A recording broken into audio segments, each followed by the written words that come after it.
Hello everyone and welcome to episode 15 of the Clueless Internet podcast. I'm your host Alex. I'm joined once again by the wonderful Howard. Hello fellow humans. I've gathered 4 facts, six potential fakes And me.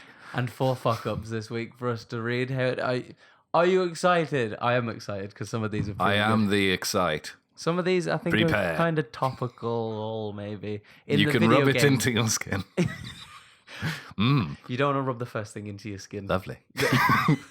I just wanted to say a little update. I've made a Twitch channel, twitch.tv/Clueless Internet. If you want to watch me play video games. If you want to watch Alex Twitch, Yeah, there'll if- be a twitching all over the place. If you want to watch me be awful at video games and ask me questions about the podcast that I will 99.9% not be able to answer, then join me. I've currently just got a schedule. I'm streaming about between 6 and 7 GMT for a few hours just so I can chill and play. I'm currently playing The Long Dark if you're interested in that. I'm not. Yeah. Well, unsubscribe. Goodbye. I'm leaving. Bye. Finally, he's fucking gone. Let's get to the main shit. No, yeah. So if you wanna come and see me be awful at video games, make sure to check us out there. Howard might be on there as well. We'll have to see what the Maybe arrangements are. one day. Well, without further ado, let's get on to our first section. Today I learned. Sit down and shut up. Today, Shut up. shut up. I learned. Sit down. Be quiet. Shut up. Welcome back, everyone, to Today I Learned, where I am welcomed back. where Thank you. I've gathered 4 facts for us across time and space. Space and time. On the one page we all know as Today I Learned on Reddit. You can't go there yourself, so we go there for So you. we do it. It's blocked off probably for you, so we do it for you. Don't go looking. Congratulate. Oh, you're welcome. You'll ruin the podcast for yourself. Just don't look at the most upvoted things. Oh, you'll ruin it. I'm not lazy, I promise. Well, let's move. Let's see how lazy I am. Let's move into our first fact, which is today I learned about atomic tourism. You may already know about this one. I feel like you would know something Is this about people this one. going to like Chernobyl? No, but they might as well have been. You know, when you think of Las Vegas in the 1950s, I never think of Las Vegas. in the 1950s specifically, what kind of imagery do you get? Casinos. That's right, booming populations. Fuck you.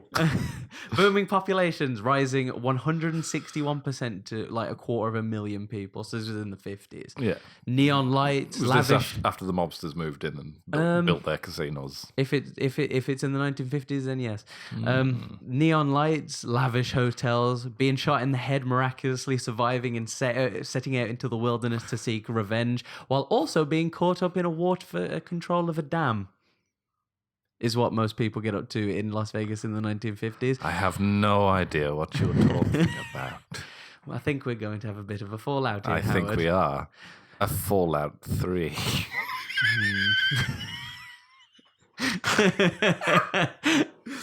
Celebs, gambling, drinking, and atomic bombs. And atomic drinking. Yeah, yes. So the first nuclear bombs were set off at the Nevada test site just north of Vegas Yes. in 1951 Yes. with Lil Fella the First. And people would stand ridiculously close. The I do people know would them. stand I do know ridiculously this. close. With Little Fella 1 of the Operation Sunbeam being the last test explosion in 1962. If you want to see someone cover these in depth, there's a guy on YouTube called Curious Draw. More in depth than we're gonna do. More in depth than we're going to do. Don't click away from this yet. I think he did a series on them where because they're like 15-minute episodes, but I think he covered all of them if I remember rightly. Hello, buddy. Hello, Neelix. And if there's video footage, he put it in there, and he he does like a whole backstory of like what the bomb development was, why they developed it and stuff, and the test, and mostly how many people got radiated. How many people got the bad side effect? Got the old sunspot. That YouTube channel was Curious Droid. Curious Droid. Moving on. Wherever I was. Yeah, so, and atomic bombs you could get there. So, the first explosion was 1951, the last one was 1962, so it only lasted about... I say only, it's a long time, 11 years, but still, it only lasted 11 years there. They didn't really want to destroy the planet further, I suppose. Well, they did, but people said, no, stop. Ow, my skin! Oh! Why? So, these explosions would happen right at dawn. So, right sort of as the sun's coming up, as dawn does. I suppose so that you could see the silhouette of the mushroom cloud nicely. Yeah. There you go. So with the Nevada test site only being about 60 miles away from Las Vegas itself, you could stand on the strip and see the light and sound of the explosion. You couldn't really see the mushroom cloud. But you could feel the warmth of the breeze, like, whoa. Well, yeah, and with all these people coming from around the world to come and see these explosions, you can bet your bottom dollar they all wanted to died. profit from it. Oh. Or, so Las Vegas started to advertise this atomic tourism, and people expectedly flocked from all over the world to see these explosions. With like the advertisements possibly to the tune of the ink spots or something. I Was hope it very much like I surely hope so. Ding, ding, ding, ding, ding, ding, ding, ding, ding, ding, ding, ding. every ink spot song? All of them. I covered them all. You're welcome. Now you never have to listen to them again. I don't want to sing every ink spot song. Do, do, do, do, do. Because we will get copyrighted. Bye.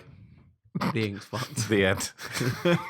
So casinos would host atomic parties on their rooftops, essentially. Nice. They'd have a little bit of a beverage, a bit of a stay up. What, you'd have to stay up Get pretty on some early. sun lounges, put some sunglasses Sun on. lounges on for yeah. You put those little tin foil. Are you ready for Sun 2.0? The ultimate tan, only in Las Vegas. Side effects may cause dying. Slight greenness. Glow in the dark effect, which could be a feature. Not a bug, a A feature. feature. So, two hotels, the Binions, Horseshoe Hotel and the former Desert Inn Hotel. So these are two hotels in Las Vegas. They would advertise their north-facing windows as being the perfect place to watch the explosion. Which there is an advertisement of it, and it looks like a painting, but also it does say in the advertisement that it's a live photo of the explosion, and they have like a progress of the explosion going across the advertisement. Nice. It is in the article that you can find in the description if you head to cluelessinter.net. I think I'll go right now. To get the sauces. Sauce is so good. Delicious. Oh, Says. This was a long time ago, but you can still take a tour of the former Nevada test site. The tour consists of low-level radiation waste management facility. it was just low-level radiation. Just Guaranteed. We'll meet back here in an hour. You'll see my glowing green hand up above the bus because I've grown 15 feet. 15 of them. From the radiation. But we'll meet back here. Sorry, it's not the radiation. This is totally normal. Oh, this is just what I look like. Ignore the wings. You've signed the wafer that says you can't Wafer? sue. Have you signed your wafer? Have you signed your... Oh, it's all crumbly. The pen Oh, keeps God. going through it. Delicious. That's not going to make sense to most of some people, isn't it? Because I swear a wafer was what you signed to No, it's a waiver. A waiver. Oh, not a wafer. A wafer is like a spongy biscuit. Yeah, okay. Wafer and You wafer. fucking wafer. You fucking wafer face.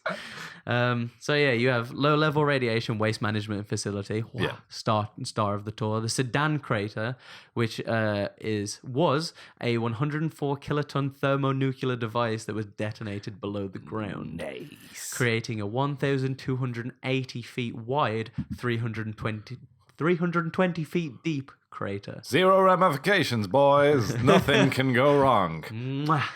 Good old American engineering ingenuity. Why is this water growing upwards? Oh, Minecraft. So the T1 training area, T1 The T1, the first Terminator. could be, which is a radiological / nuclear weapons of mass destruction training center. And all round good time. Bring your kids. Bring the kids.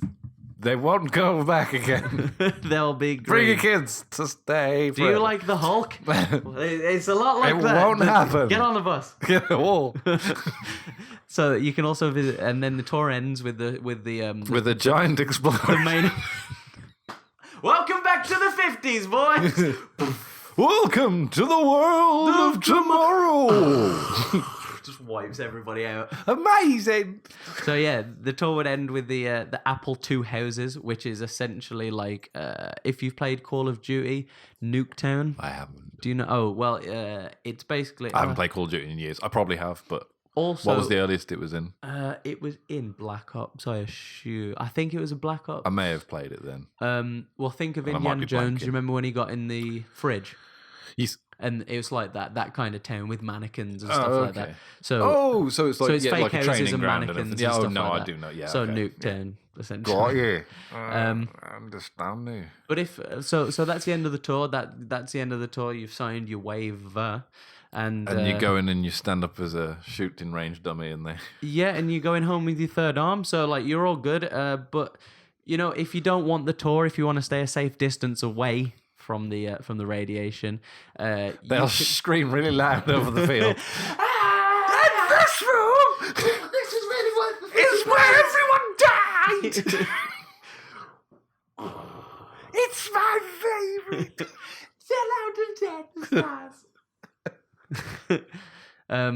You can head to Atomic Liquors if you don't want to be in the radiation zone.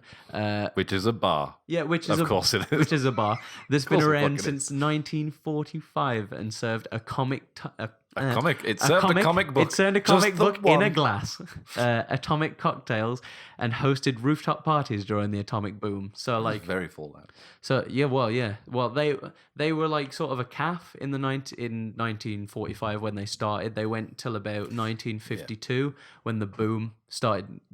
No pun intended, but the boom started to happen with the atomic booms over there. The bomb of the bombs. And they just they redid the whole place and renamed it and stuff like that, just Made to sort of everything attract people. bomb-themed. Yeah, so they were just a simple calf before Yeah. that.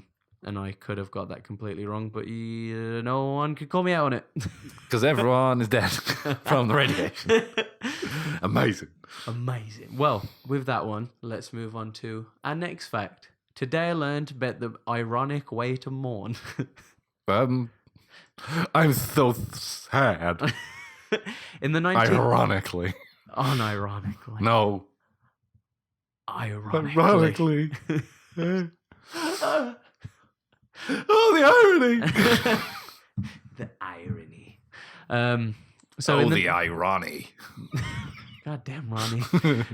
In the 19th century, much like today, they had structured rituals to mourn. Sort of, you have in our case, I suppose you have the funeral, and then you have the wake and stuff like that. You have. Which is a really odd name for a. It is a bit of an odd name for a funeral, as seen as Maybe it's one just, person. Maybe it's just people been really optimistic. One person at that funeral Maybe. isn't going to be awake. If we call it away, I mean, maybe. One day it's got to work. There's a chance. No, it's no. I mean, we Food? cremated him, so. Food anyone? Could be like There's always hope. Could be like Sandman. So. So they have the structured rituals and stuff like that, as everyone does for a funeral, dressing in black, typically. But it was more intense in the Victorian times. Why would you have a funeral in a tent? It was intense. There's less buildings And more tent. and less. It's really land. intense. Okay. So yeah, Moving it's on. really intense in Victorian times. There are like a lot of rules and regulations to mourning in Victorian times. So you think of like traffic cop. Don't let anyone see you doing it. You're not Kind a of. man if you're mourning. I love mornings. You there, stop crying and pull your penis out. What's wrong with you? God. Show me that you're a man. Oh, And you, woman, you don't appear to be crying enough. get your I'm penis going out. to make you cry Oh, God. by getting my penis out. It's terrible. It's horrifying. I had it cut off. I mourned so hard for my lost penis. Oh man, I mourned so goddamn hard. Damn it. I mourned the shit out of that guy. Yeah, I mourned the shit out of it. I'm so sad. Oh, God. Ironically. God, I'm so sad. Fucking whole funerals, man. But yeah, so they had a lot of rules and regulations, and they also had quite weird stuff. So you had stuff from like taking pictures with the deceased, sort of Weekend at Bernie style. Like they put you in a position where it kind of looks like you're alive, and then they just cheese. But always just kind of. And yeah, 'Cause like there's still a dead body. the dead eyes and such. Oh, his head came off again. We'll just sellotape that back on. It's got a turtleneck. So they used to make dolls out of course they did. deceased infants. I don't know if it's the whole infant or they just used hair and bits. I'm gonna Reading this back, I want to say that it was less horrifying. No, we just used the eyes. Yeah, we had some... Just the Oh, God. Having safety coffins that had built-in bells. Some of them became very elaborate. So I saw a diagram Lined with cushion, and some of them were like rooms, and they had like chairs and shit in there in case they woke up. They had a room, basically. They were so worried about it. But I don't think... Was there any actual case? I don't think there were any actual cases of it. Oh, there probably were. There was probably a few way back in the ye olde daisy. Mm. Well, they probably just saw that empty patch of land and went, "It's free real estate." Somebody's probably living down in that coffin with them.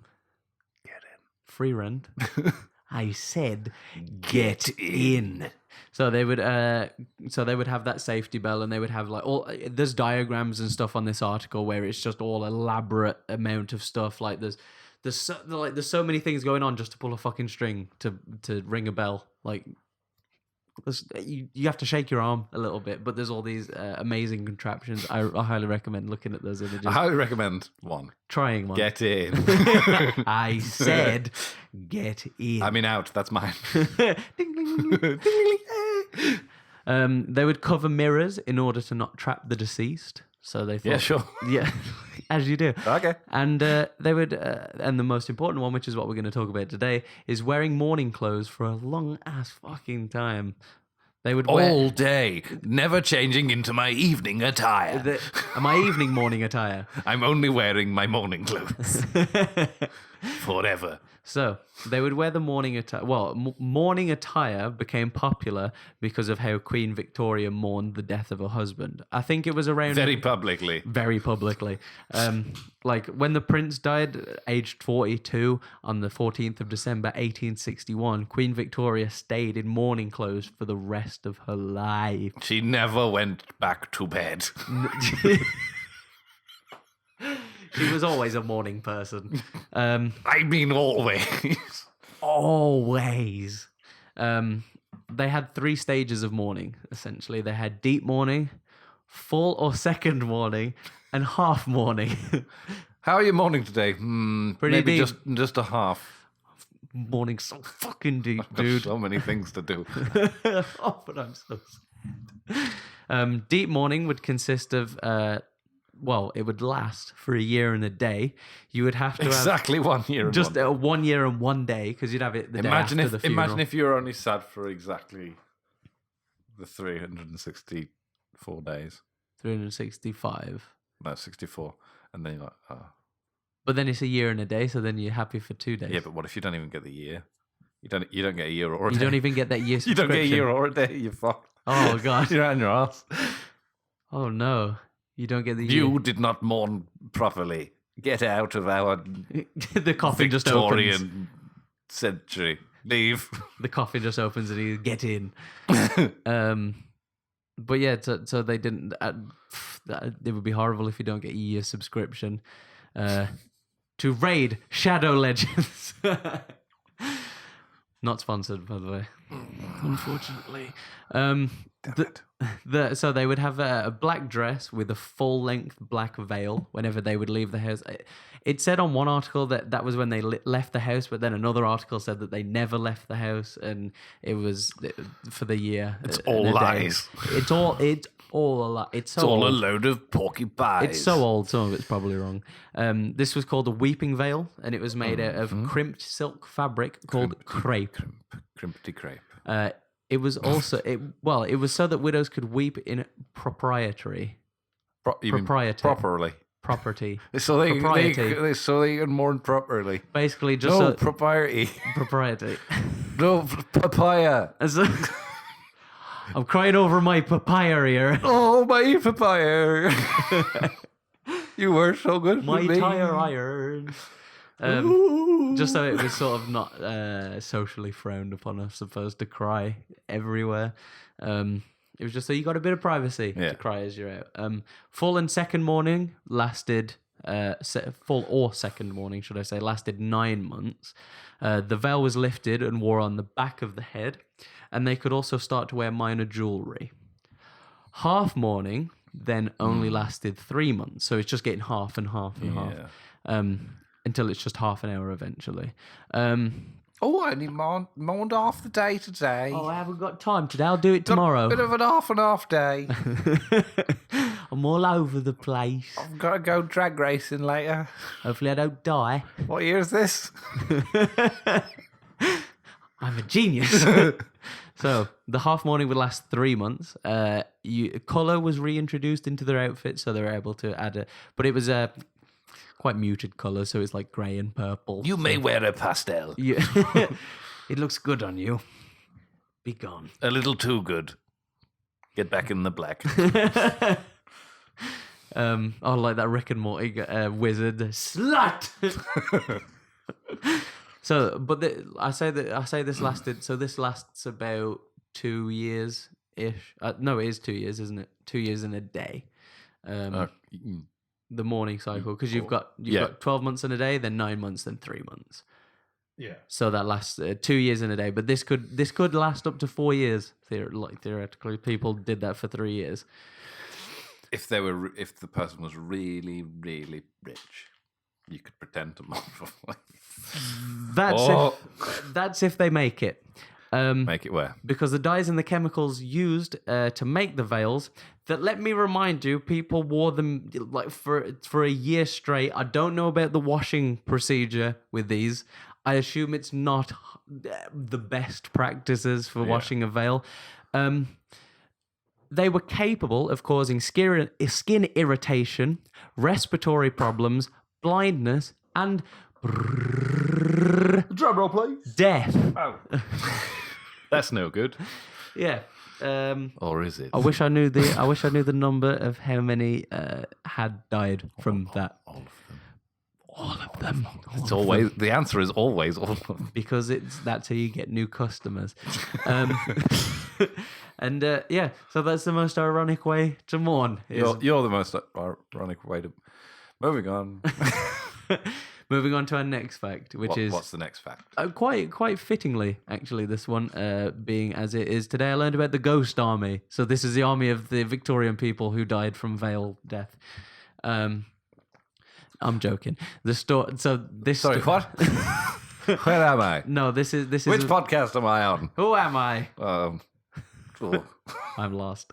Perpetually. So this story was kept secret for about 40 years after World War II. And some of it's still classified to this day. It's an American tactical deception technique that was used during World War II. This was officially known as the 23rd Headquarters Special Troops, having 1,100 soldiers in this ghost army, many of whom were recruited from art colleges, advertising agencies, and other creative backgrounds. Their mission: to impersonate other Allied army units to deceive the enemy. But how did they do it? I hear you cry. How did they do it? Well, they did it like this, Anakin. Oh. They had many techniques. They had there's different tiers that was on the Wikipedia page. It was visual deception, so this is the first one. Yeah. This was the 203rd Camouflage Engineers branch of the Ghost Army. They had inflatable tanks. Oh, I've seen footage of these tanks and everything. So it was basically to make bolster the numbers, make it look like there's more people there. Yeah. So they would have inflatable tanks. They did use some real ones in between them. I think they had them closer. They would use them in the distance. Imagine a game rendering in the low poly version of the model in the distance. You can't make out all the detail, and you're just there's 50 tanks coming, and there's 5 in the front. That one down there has a very strong air valve. It looks like it's made of foam. Fire!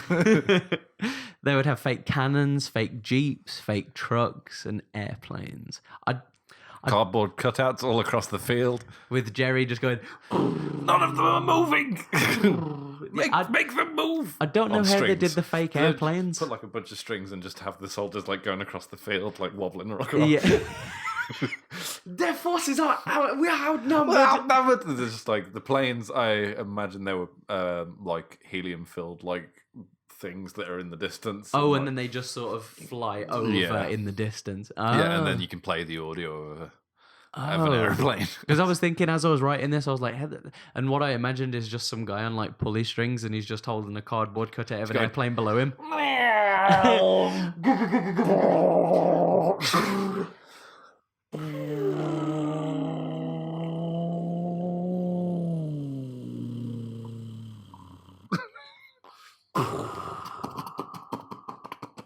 That's Mayday, we're going down.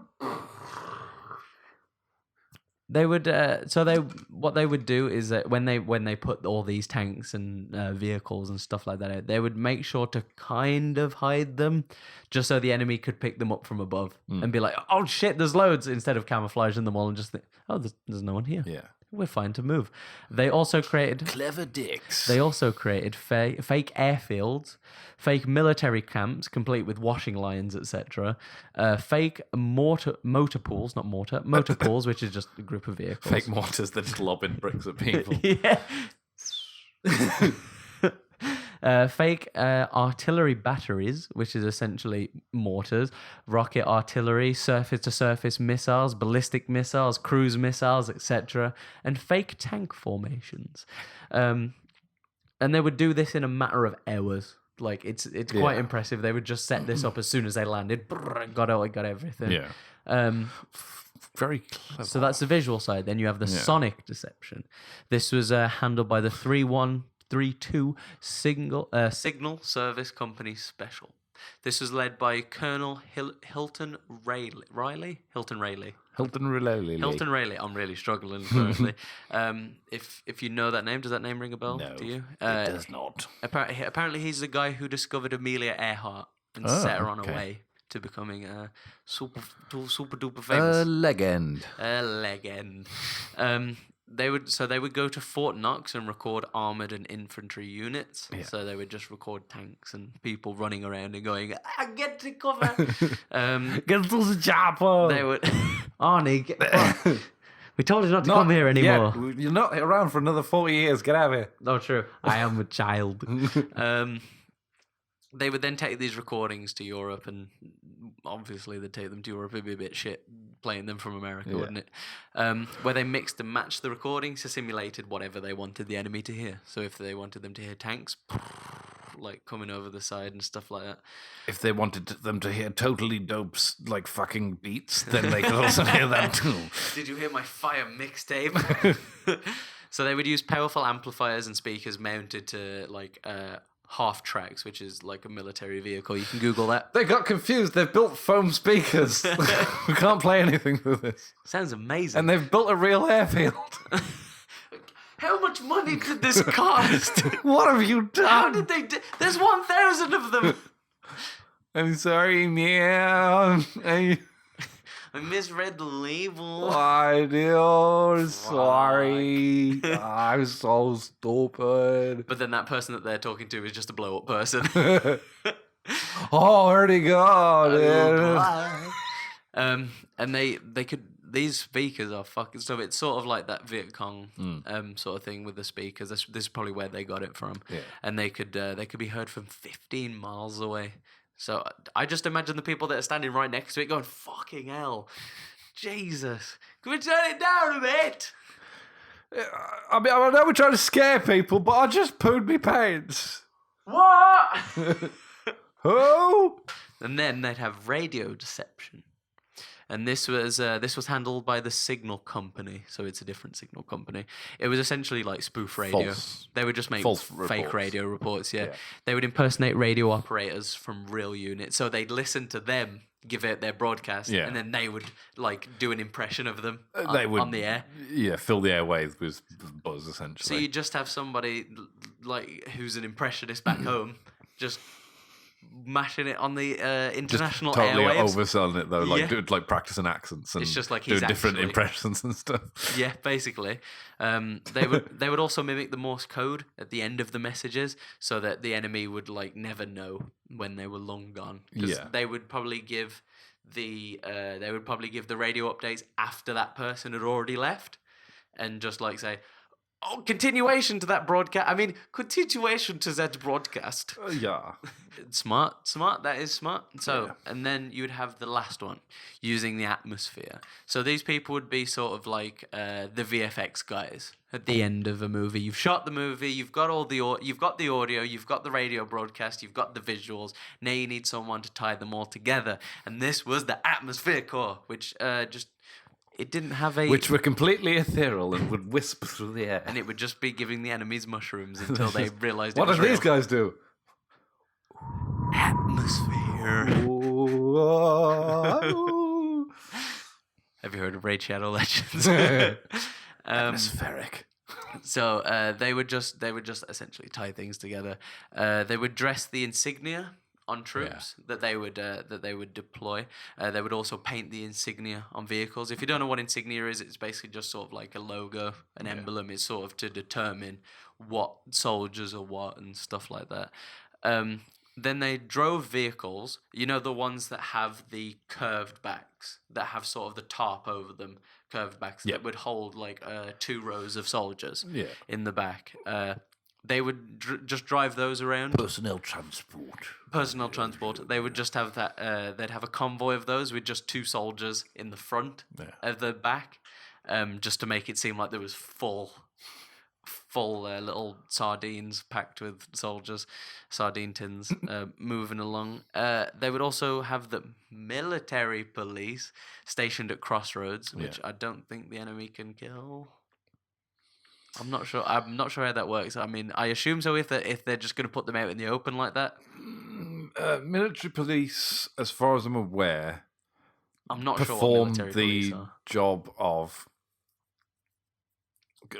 You would always see them with like their MP helmets, and a lot of the time they would be there to keep an eye on the whole war zone. I mean, Like the they would take so prisoners of war would go to the military police. The MPs, yeah. So you get the prisoners of war who would be sent to the MPs because you couldn't leave them with the soldiers because the soldiers might abuse them. Yeah, so you'd send them with it doesn't mean it was any better, but so they would set up like prisons for prisoners of war, but they would also determine punishment for within their own ranks of the army. So if someone was a deserter, then it would be the military police's job to charge them. They're sort of like the referees of the war. Yeah, so I don't think there's anything saying you can't kill a military police, but they tend not to be there to fight. I suppose it's just sort of like they're not really. They're not there to fight. They're there massively to part of do it. administration. Yeah, pretty much. essentially. Take numbers. So it's a bit shitty if you do kill them because they're. It's kind of frowned upon, basically. Yeah, it's the same as shooting up a Red Cross trying to get people out, or just any military. Medical personnel trying to get people out of the field. Yeah. So they would So they would also dress up as some divisional generals and staff officers and visit town so that the enemy would see them. Yeah. So I assume these sort of generals and staff officers would go into a place before the whole army comes in, just to scope the area. So then the enemy see them and go, shit, they're here already. And that is my fact about the Ghost Army. That was the Ghost Army's operations, and that's what they held. That's what they did in the World War II and apparently Vietnam. Very clever. Very clever. Americans. I went French. They were Americans. They were on our side. Whoops. Filthy Americans. Sorry, ally. So the next fact, the next and last fact that I have is today I learned about the saddest punishment. Kind of. I mean, Is it this podcast? it is. Congratulations! You've entered hell. Welcome Dewey. to the world of hell. Ooh. Out. Ah, fuck it. Ah. Why is everything fire? Oh, God. Lovely and warm. So this is my last fact. This is about David Berry Jr., 29, from Missouri, America. Missouri. Yes. Yes. Is that state? I think that's a state, isn't it? Missouri State? Or is that where is that? Is it near... Am I right? I think it's near Tennessee. Is it sort of in the middle of America? Middle America, is it? I'm not too sure. I'm not too sure about my American geography. So anyway, David was out with a group of people, including his dad and brothers, who had illegally been killing deer for 3 years. The laws broken included hunting out of season and using illegal weapons, such as lights that temporarily blind the deer at night so that they stand still for an easy kill. Oh, yeah, I've seen that. They would cruise in their vehicles and kill deer from the roadside. That was amazing. I started crying towards the end. That was good. Just trying to get it to the beat of the music. I really actually like those characters. I want to do something. So, And mine Brilliant. just screams everything and like a whole SWAT team. oh wait, they're stood still. Get them. Amazing. Cuff 'em, boy. They're also in violation of state hunting laws. So like really bad, other like laws. like a hand with just like the cuffs taped to the hand is just like slapping it on the guy's face. Yeah, while he's asleep in bed. You don't overdo it. Don't let him get away! Like I think he said He's just he on the gets one radio, and then hysterical, he eats going, it for like "He's on the move!" months after that. Okay, so it's basically Oh, God. northeast of He Texas. gives the handcuffs to two of the marionette men, but it's too heavy few states, for them, a few so they states just start across falling from forward. Texas. They would also just cut off the heads of the deer and leave the body, which I'm assuming is one of the hunting laws. With everything, because I've got to get my bloody hair cut tomorrow. Ugh, it's going everywhere. Blood everywhere. Blood everywhere. Cuff him, boy.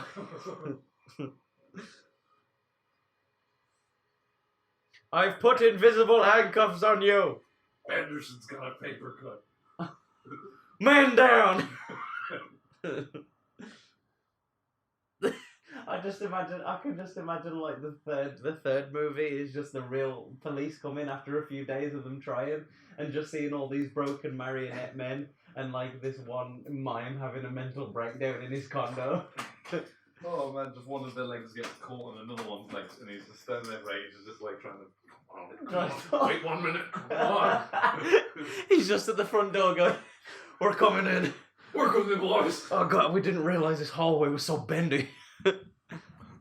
I lost a few of my good men back in the hallway. Your elevator's so small. Oh no, it's Shredder.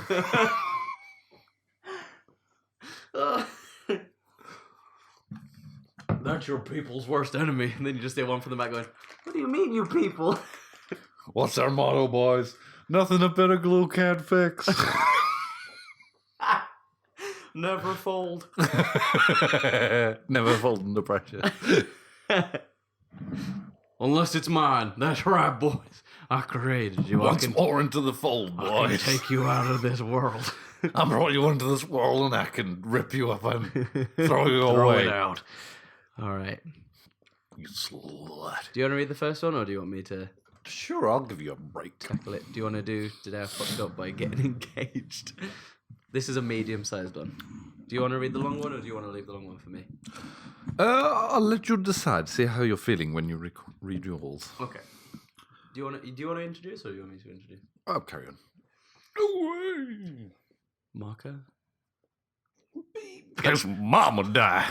He just shoves him out of the chair and he just starts watching it instead. It's so sad. Oh, God. This is you. This is all you. And at least such viewing each other month. Therefore, thereafter, during the defendant's incarceration in the Lawrence County Jail, said Judge Green. Laying down the motherfucking law on this dude, making him watch a fantastic movie over and over and over again. What is a cruel and unusual punishment? Watching a really, really good movie. You watch Bambi. You're watching Bambi. You're watching you flubber. You What did I do to watch Flubber? you stole some green shit. I am Judge Green. Guilty as charged. Now get out of my courtroom. Well, we shall get out of your courtroom because that was the end of all of our facts. Goodbye. And now we move into being the detectives of the courtroom in 3 real, 3 fake.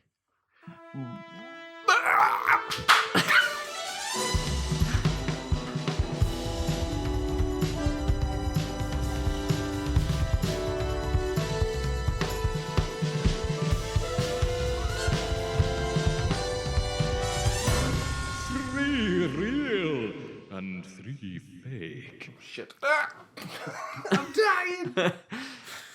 Dying to get to this next section. 3 real, 3 fake. Welcome, Howard. Welcome, everyone. I just came back. Came back to life.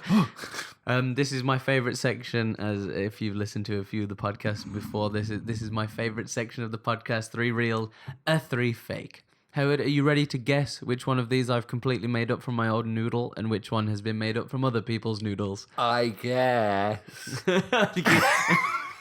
No, I hate this No, section. I hate you. Shut up. So, my first one is video game developer kicked out of rented office after landlord finds 359 unregistered employees in underground bunker. Real or fake? 350. Problem is, it sounds very real, like it could be, but that's the problem. That So, is the conundrum that I try to enforce on everyone. I'm gonna say it's false. False? Yes. Okay. My next one is penis man, graffiti artist, arrested by 25 heavily armed SWAT officers. Sorry, I'll add the air quotes in there. Penis man,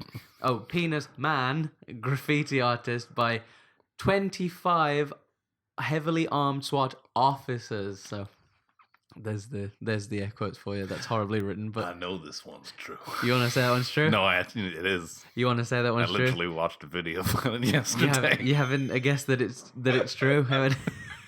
You guessing? Oh, it's true. You're guessing it's true, Howard? I guess. Wink. We're moving on to the next guess. Pablo Escobar of Eggs faces justice after 35 years of poaching. True. You want to say that one's true?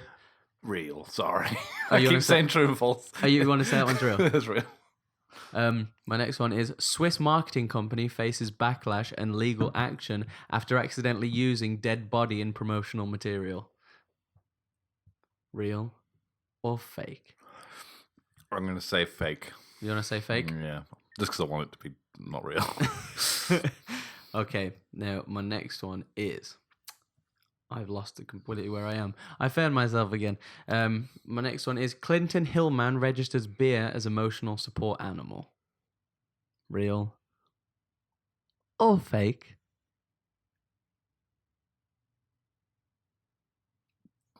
I've only got one fake left, and that's so fake.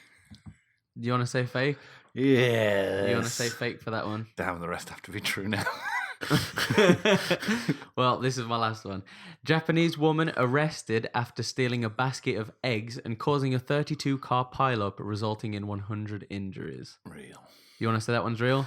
That's real. Eggs are real tricky. Eggs are real tricky.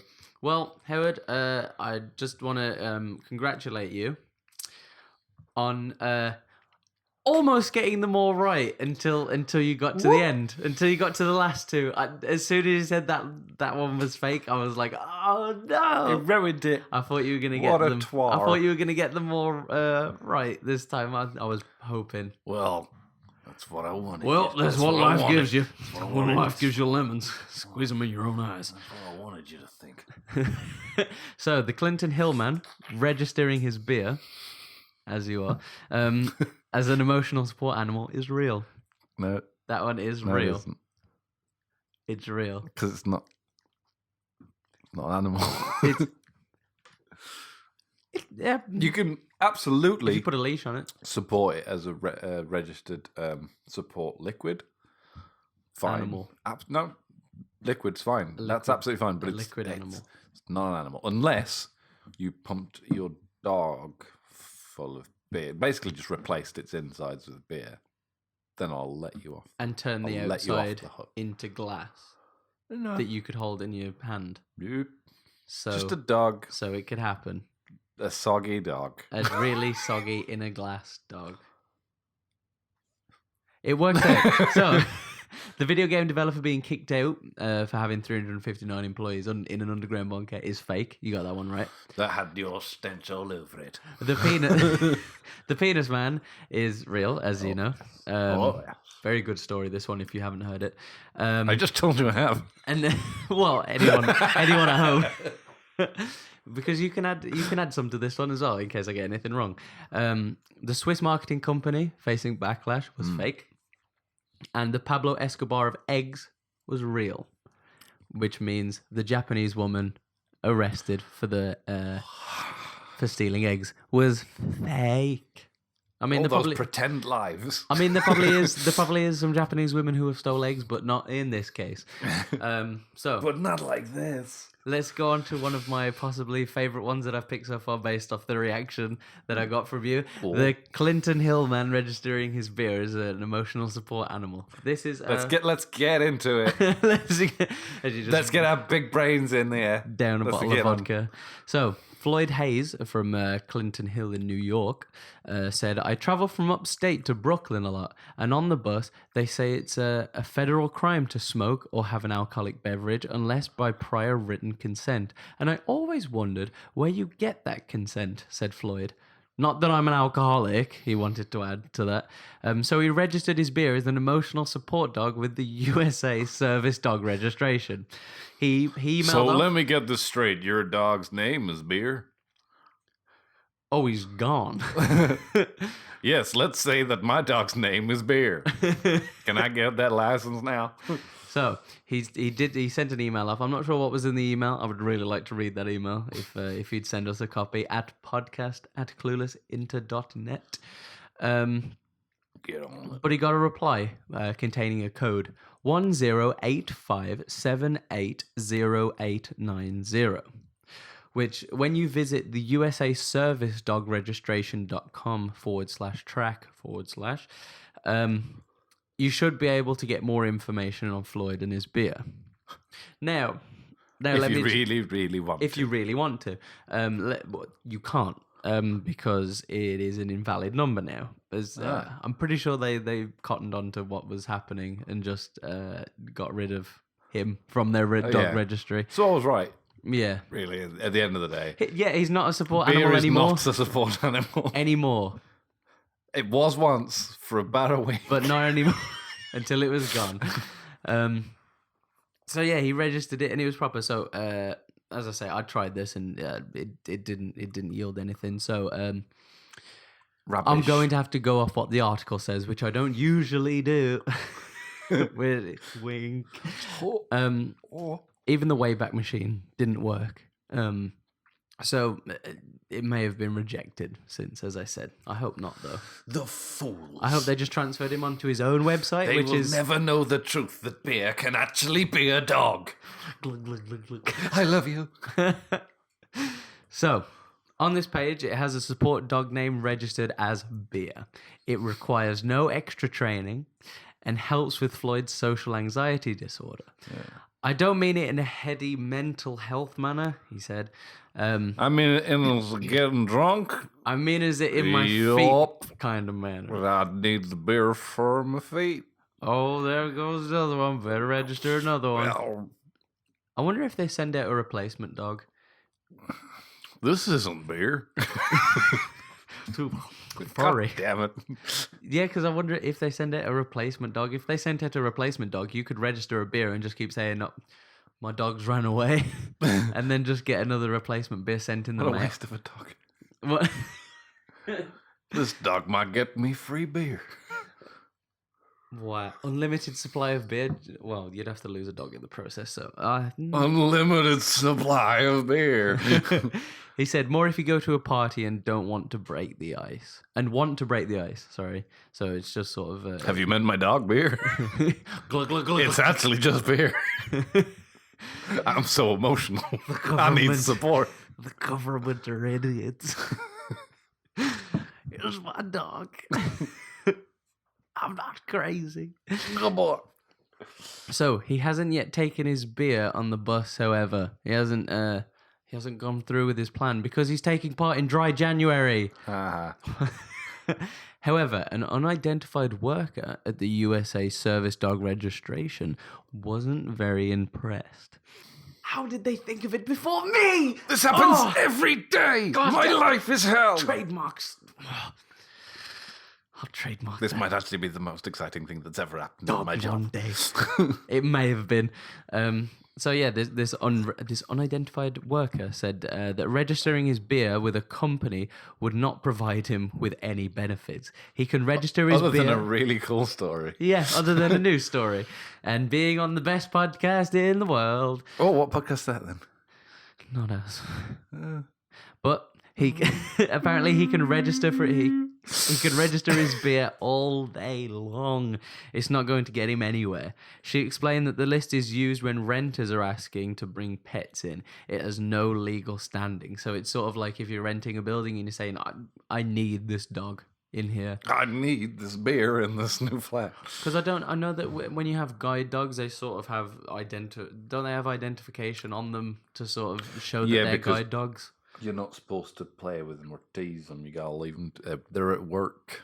Whereas I'm not sure how these dogs, emotional support dogs, work. I'm not sure if they're the same or if emotional they have support anything jobs. on them. Emotional support jobs.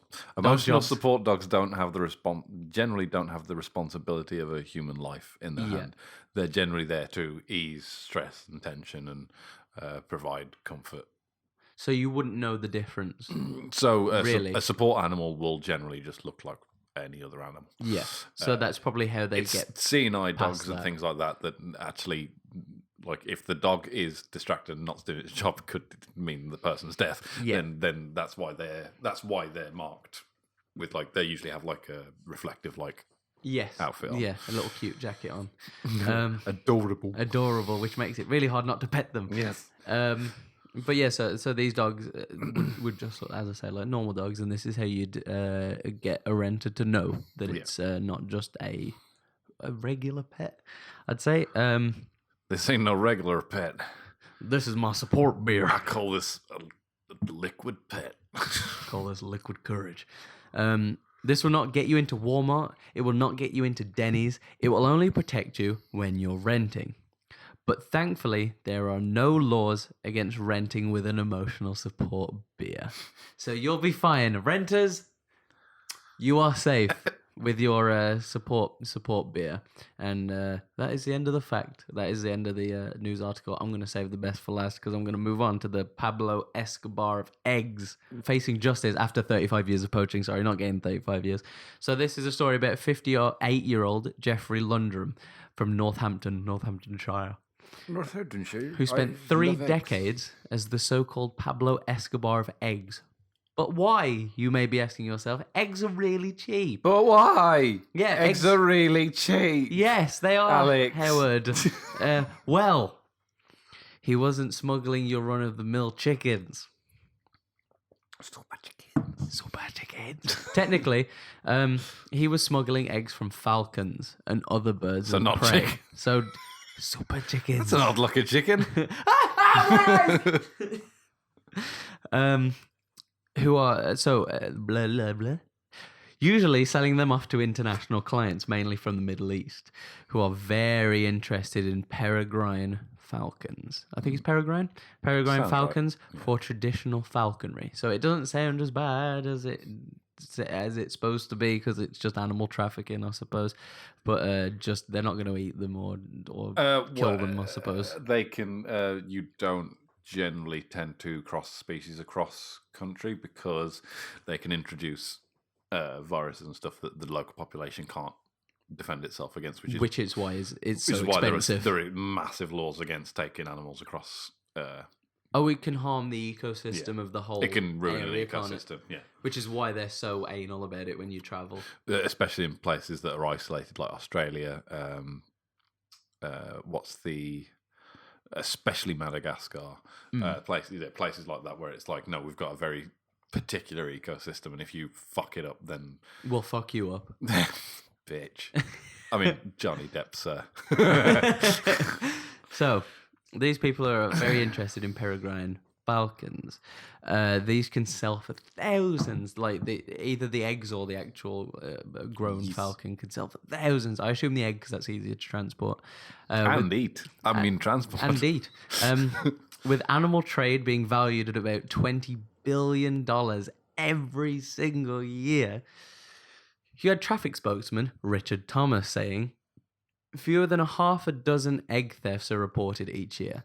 However, the thefts are not insignificant and still constitute serious They're really crimes. big eggs. They're really flipping big eggs. No. Some of the species involved are extremely rare, and even small numbers of eggs illegally taken from the wild can have a significant impact and threaten populations. So yeah, as you said. But we're not here to learn about the ecosystem. We're back to Jeff, the Pablo Escobars. He was first convicted at 22 of petty theft with his father in Zimbabwe. He's I think it said is Zimbabwe Irish, native. I don't know. Zimbabwean. Zimbabwean. Yeah. He later served time in Canada, the UK, and Brazil. I'm assuming for the smuggling of the eggs.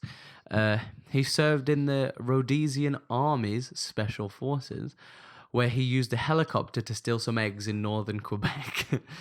He hung from a rope close to the nest and just smuggled them all up. He just gobbled them all up.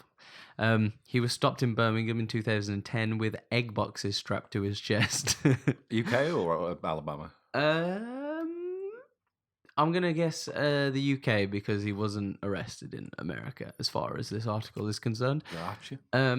But all I'm imagining is just two big shoe boxes strapped to his chest. I just enjoy chest day. He had wrapped bandages. So this is now. So then again in 2018, when he was stopped at Heathrow by customs officers, he had wrapped bandages around his stomach, which had 19 eggs wrapped up in there. Now, let me tell you, I don't have the picture for you, but the picture is kind of pathetic. I'm not gonna lie. Imagine the shameful face of somebody wrapping their stomach in bandages and being caught doing that, and then just like their defeated look. It's that, and somebody even photoshopped it onto a background of eggs, and it looks fucking so shit. It's amazing. Do some googling on this. Like some of the maybe pictures. someone like bumped into the front of him and they're just little eggs, just loads of falcons just start flying out. Well, they would. You would. I'm getting onto this. I was about to say that. Get ahead of yourself. They're for brooding, basically. The eggs included vultures, falcons, and kites, as well as 2 newly hatched African fish eagle chicks. So the belt was designed to brood the eggs. Oh, like eagles that like fish. Eels? American Flying fish. eels. Flying Jesus. American, flying African fish eels. But so the belt. Let me just say, like the bandages was designed to brood the eggs so that they wouldn't die. Basically, when like the bird sits on the egg. Yeah. So it keeps you warm. Keep on warm, safe and I bumped into a brick wall. I bumped into a tree. I bumped into another bird. Ironic. He was sentenced to 3 years in jail in 2017, so he's out now. Yeah. He was also wanted for skipping bail in 2016 after a Brazilian judge sentenced him to 4.5 years for attempting to smuggle peregrine falcons out of the country. Lastly, if you're extremely interested in the bird trade unfortunately the bird trade, lastly there is a book that's being written about him called The Falcon Thief, written by Joshua Hammer, which is set to be released on February 11th. So in about 2-3 weeks. So if you less than that. about 2 weeks. Week and a half. What's the date today? 31st. 31st as of recording this. Yeah. So it would be 2nd by the time this comes out. It'll be out soon. Yeah, 2 weeks, I'd say. Give or take. Keep an eye on the skies. So, end the podcast. End me. Not before we talk about Penis Man, who has been graffitied. Would you like to take the story? You could probably read these facts and it would make sense. Want me to read this? Actually, no. You go ahead. You go ahead. I'll save. You just myself. chime in. I'll You save chime myself. in. I know I'm struggling to read things. So this happened in Arizona in late November last year. This started, and it's about the Penis Man tagger. He had tagged places around Phoenix and Tempe, around the Phoenix and Tempe area in Arizona, with the simple moniker Penis Man. And it wasn't really fancy either. It's not like it's not in Kinda nice like a graffiti penis. test. Yeah, Nothing special. Nothing special. It's kind of just there. It exists, Gets in the way. and I do not mind it. And I've put more around the city. So one of the articles said, "Who is Penis Man, and why has he came?" I don't usually copy stuff from articles. I said that last week. I'm going to start copying more from articles now. But that's the best line I've seen written this whole time finding any stories is, "Who is Penis Man and why has he came?" Coley Mick of Barstool Sports, sort of like a sports blog in America, I assume, wrote, "The Penis Man is a watchful, silent hero of Tempe, Arizona. History books will be written. This time in society will be reflected upon. Do you want to be on the side against the Penis Man? Of course you don't. Long live the Penis Man. May no street corner, stop sign, or park bench go untagged in Tempe, as long as you reign." I lost a leg in the penis wars. To a penis. It was Thank God I didn't lose my penis. It was replaced by my real penis. Now I have penis leg. I am Penis God Man. bless America. So the tags have popped up around 38 times, 38 different places, which you think he'd kind of like enhance his style as he went on, but no, it's just plain Comic Sans Penis Man. Wait, so is he stenciling Comic Sans? No. Oh, he just looks God, like Comic Sans. God, he's not a heathen. No, he's just sort of just going up and like handwriting it in spray paint. It's nothing fancy. I would have expected like his last big blowout one. Oh, well, some of them are. Actually, no, some of them I've seen them. They're sort of like they're more what am I trying to sleek. Like some of the later ones are kind of sleek, some of them, but most of the ones that I saw are just somebody just going, "Oh shit, gotta get out of here really quick," and just doing it really quick. But I'd have thought for his last one he might have done like a Banksy or something, done one massive one on the wall. So these graffiti It just does something really cryptic, just a giant penis and then just a man it's just a giant penis with a smiley face on it. with arms and a spray can. Our rule, Arizona. So yeah, these tags popped up in places such as porta potties, dumpsters, dorm buildings, businesses, on the side of a Starbucks, city council signs, the front door of Tempe's municipal building, the Hayden Flour Mill, and a massive A landmark on Hayden Butte. So the butte is like an andesite butte of volcanic origin. So I think it's like a small volcano. If I'm getting it right, it might be. Just hope it doesn't explode. So someone posted a picture of the A with the graffiti on saying, "Can't go anywhere without getting a penis man in the eye these days." His reign in Arizona lasted until January 23rd, very recently, when he was arrested by 25 SWAT officers at his Phoenix condo. Totally legitimate, level-headed response. They blew up the building. Well done, boys. We got the penis, man. Another one pops No up a few days more later. vigilantes in my town. So yeah, he got swatted by 25 SWAT officers. Dustin Schomer, aka Penis Man. Dustin was booked into Tampa City Jail on 16 counts of aggravated criminal damage, 8 counts of criminal damage, and 1 count of criminal trespass in the one first count degree. of sick moves, bro. Said the Arizona Police Department. So we only gave him like 3 days. Gotta be cool. That will deter me forever. It's just in the jail cell. This. What was that sound? He just carved Penis Man into the wall. What's that sound? Nothing. I'm masturbating. I am Penis Man. Go webs. I mean, yes, yay. yes, so yay. So Dustin posted on a Facebook page called Unmodded, and this is how it's spelled: Unmodded -NEIGHB, all caps, apostrophe R hood group. So it's basically unmodded neighborhood group, but they've put NABE in all caps and then an apostrophe hood. For some For reasons beyond my comprehension. Maybe unmodded I am neighborhood. not cool enough. Well, yeah, maybe unmodded neighborhood group was already taken. You shits. I just spent the past 24 hours in Tampa and Phoenix police custody for spraying Penis Man.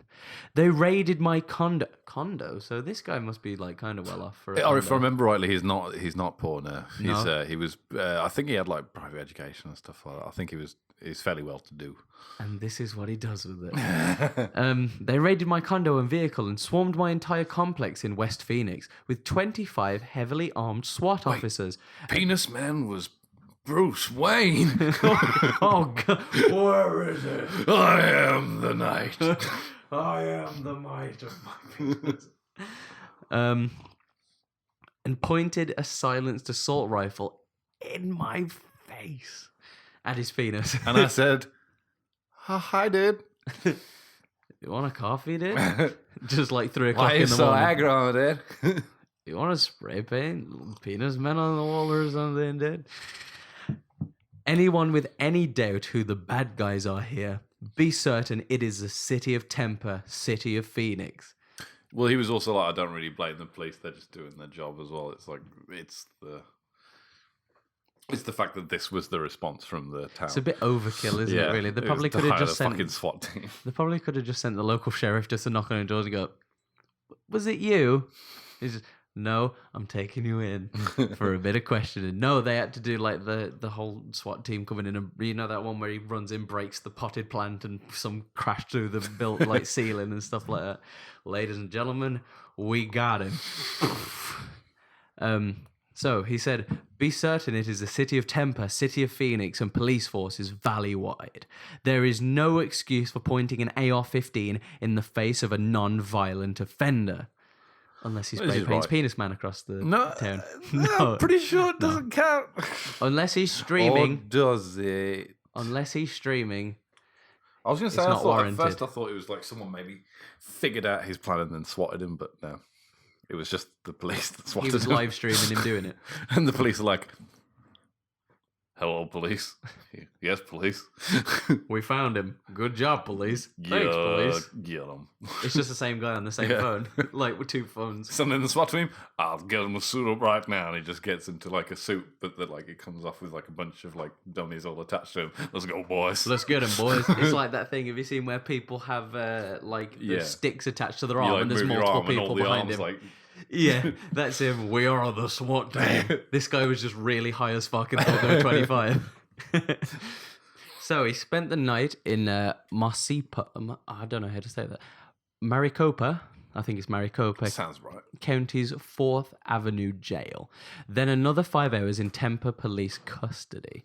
He didn't spend an hour, he spent the night. So he spent like 29 hours in custody. Oh, tragedy. While not being given anything to eat, according to Dustin. He continued, I was told I wouldn't receive medical attention after requesting it, even though it was posted on the wall to ask if desired. I was having a panic attack because they put a fucking assault rifle in my face. That's illegal, both denying medical attention and excessive force. He wrote in his article. For the record, I hate the institution of police, but I do not think every single cop is a bastard. To say they are all is, in my opinion, stooping to their level of profiling. Some of the detectives I met seem to be genuine penis man fans. But the Daily Mail... I signed their penises and everything. with my mouth. But I hate the police. But the Daily Mail, who was bizarrely the first news outlet to break this story, said the police caught him red-handed.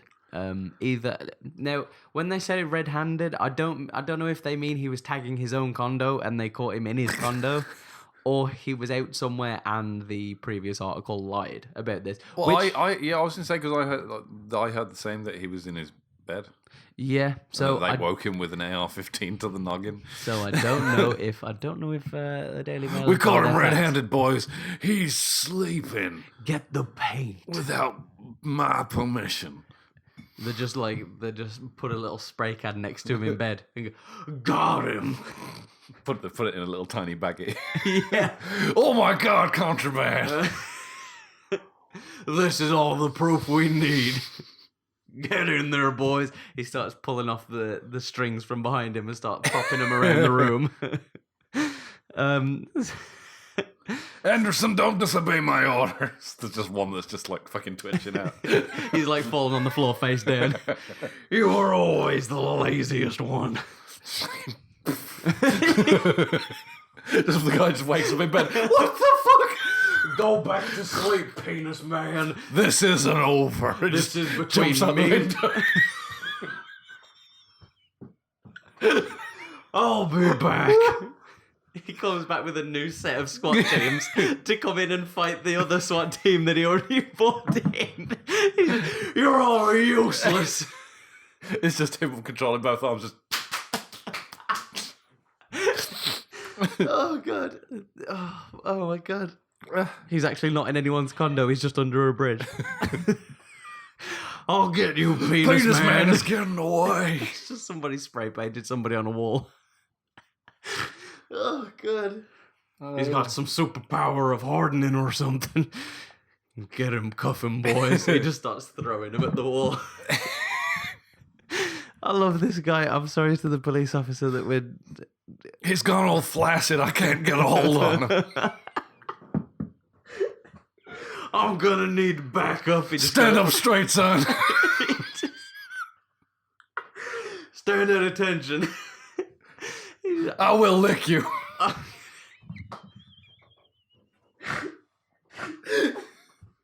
I love you, penis man. You're my favorite. You're my only friend. He walks into the wall and just goes, I'm gonna need backup. He runs back to his car and pulls more people out of the trunk. I've been betrayed. Oh, God. By my own unit. Oh, God. I knew this day would come. Save me, penis man. Yeah. So, I hope it was just he was tagging his own... whole film. Oh, God. Oh, the penis man sagas. Oh. Penis man versus marionette guy. Oh, and then you have the second one, which is Penis Man versus the mime. Oh. He's just the worst mime ever. He just screams everything he's doing. I'm building a wall! You cannot catch me. I have placed you in an invisible box. No, where are you going? Come back. You can't leave. That's illegal. I built a moat around us both. He just starts tagging his chest. Oh, God. But then the third one is him against the actual US military, and it's full action, and there's like millions of dollars gone Loads of into CGI. it. Yeah, there's all the marionette characters are actually like CGI marionettes, and they're actually like moving and talking and shit. But they're still as shit as the first movie. But he's just the guy who's in a control center, and he's just controlling them all remotely. I'm cutting all of this out the podcast. You can't have my movie ideas. Get away, Warner Brothers! This is mine! I'm a-wandering you. George Lucas, if you're interested, call me. And for the movie. Hello there. Hello there. Goodbye now. No, come back. I built a wall. You cannot defeat. Oh, just fuck the rest of the story. That was amazing. No, so yeah, I want to imagine he's just tagging his own condo and this ragtag team of paper mache men running. So lastly, he posted, "Penis man is neither man nor woman. You nor me. We are all penis man." Which prompted someone to tag penis them on a wall. With the post caption being, "Can't stop them from coming and coming all over the place." And I think I've shed a few tears during this section. It's so sad. It's so sad he was caught and killed. If he gets sentencing, I assume it'll come back at a later date, and I'll see if I can remember to update everyone. But with that, let's move on to and the final section. Today I fucked up.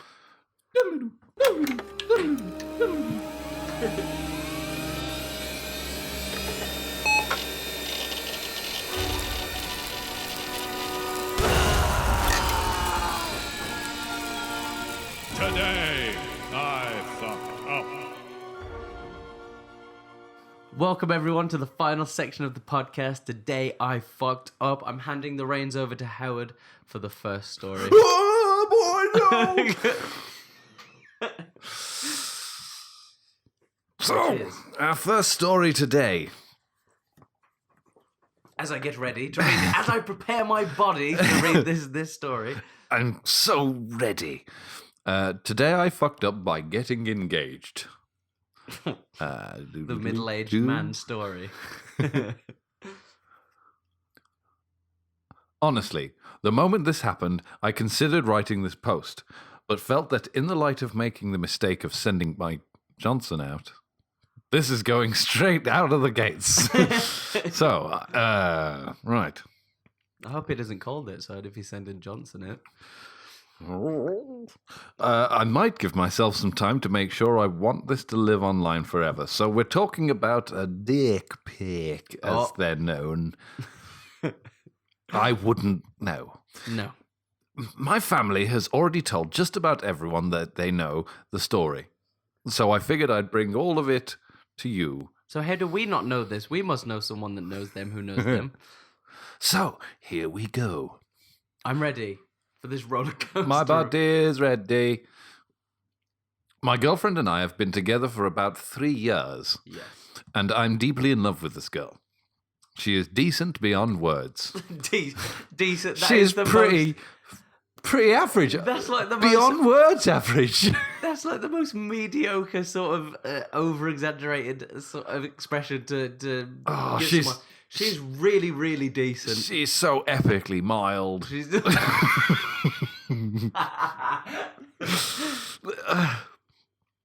So she's decent beyond words. Fun, funny. Those are the same thing. And frankly, I couldn't imagine a better hilarious. relationship. Her mother had offered me her grandmother's ring for our engagement. Yes. Which I considered a tremendous honour. People do find that a really good honour, don't they? I'm not sure. Oh, dead person's ring. Yeah, I'm not sure I'm on the same boat. I'd second hand. After dealing with the anxiety of toting around a family heirloom for 2 weeks and leaving it in the possession of a jeweler for cleaning and resizing, I just wanted to get the engagement over with. You can't really brag about it when it's in the possession of somebody else, though, can you? It's just, guys, check out this ring.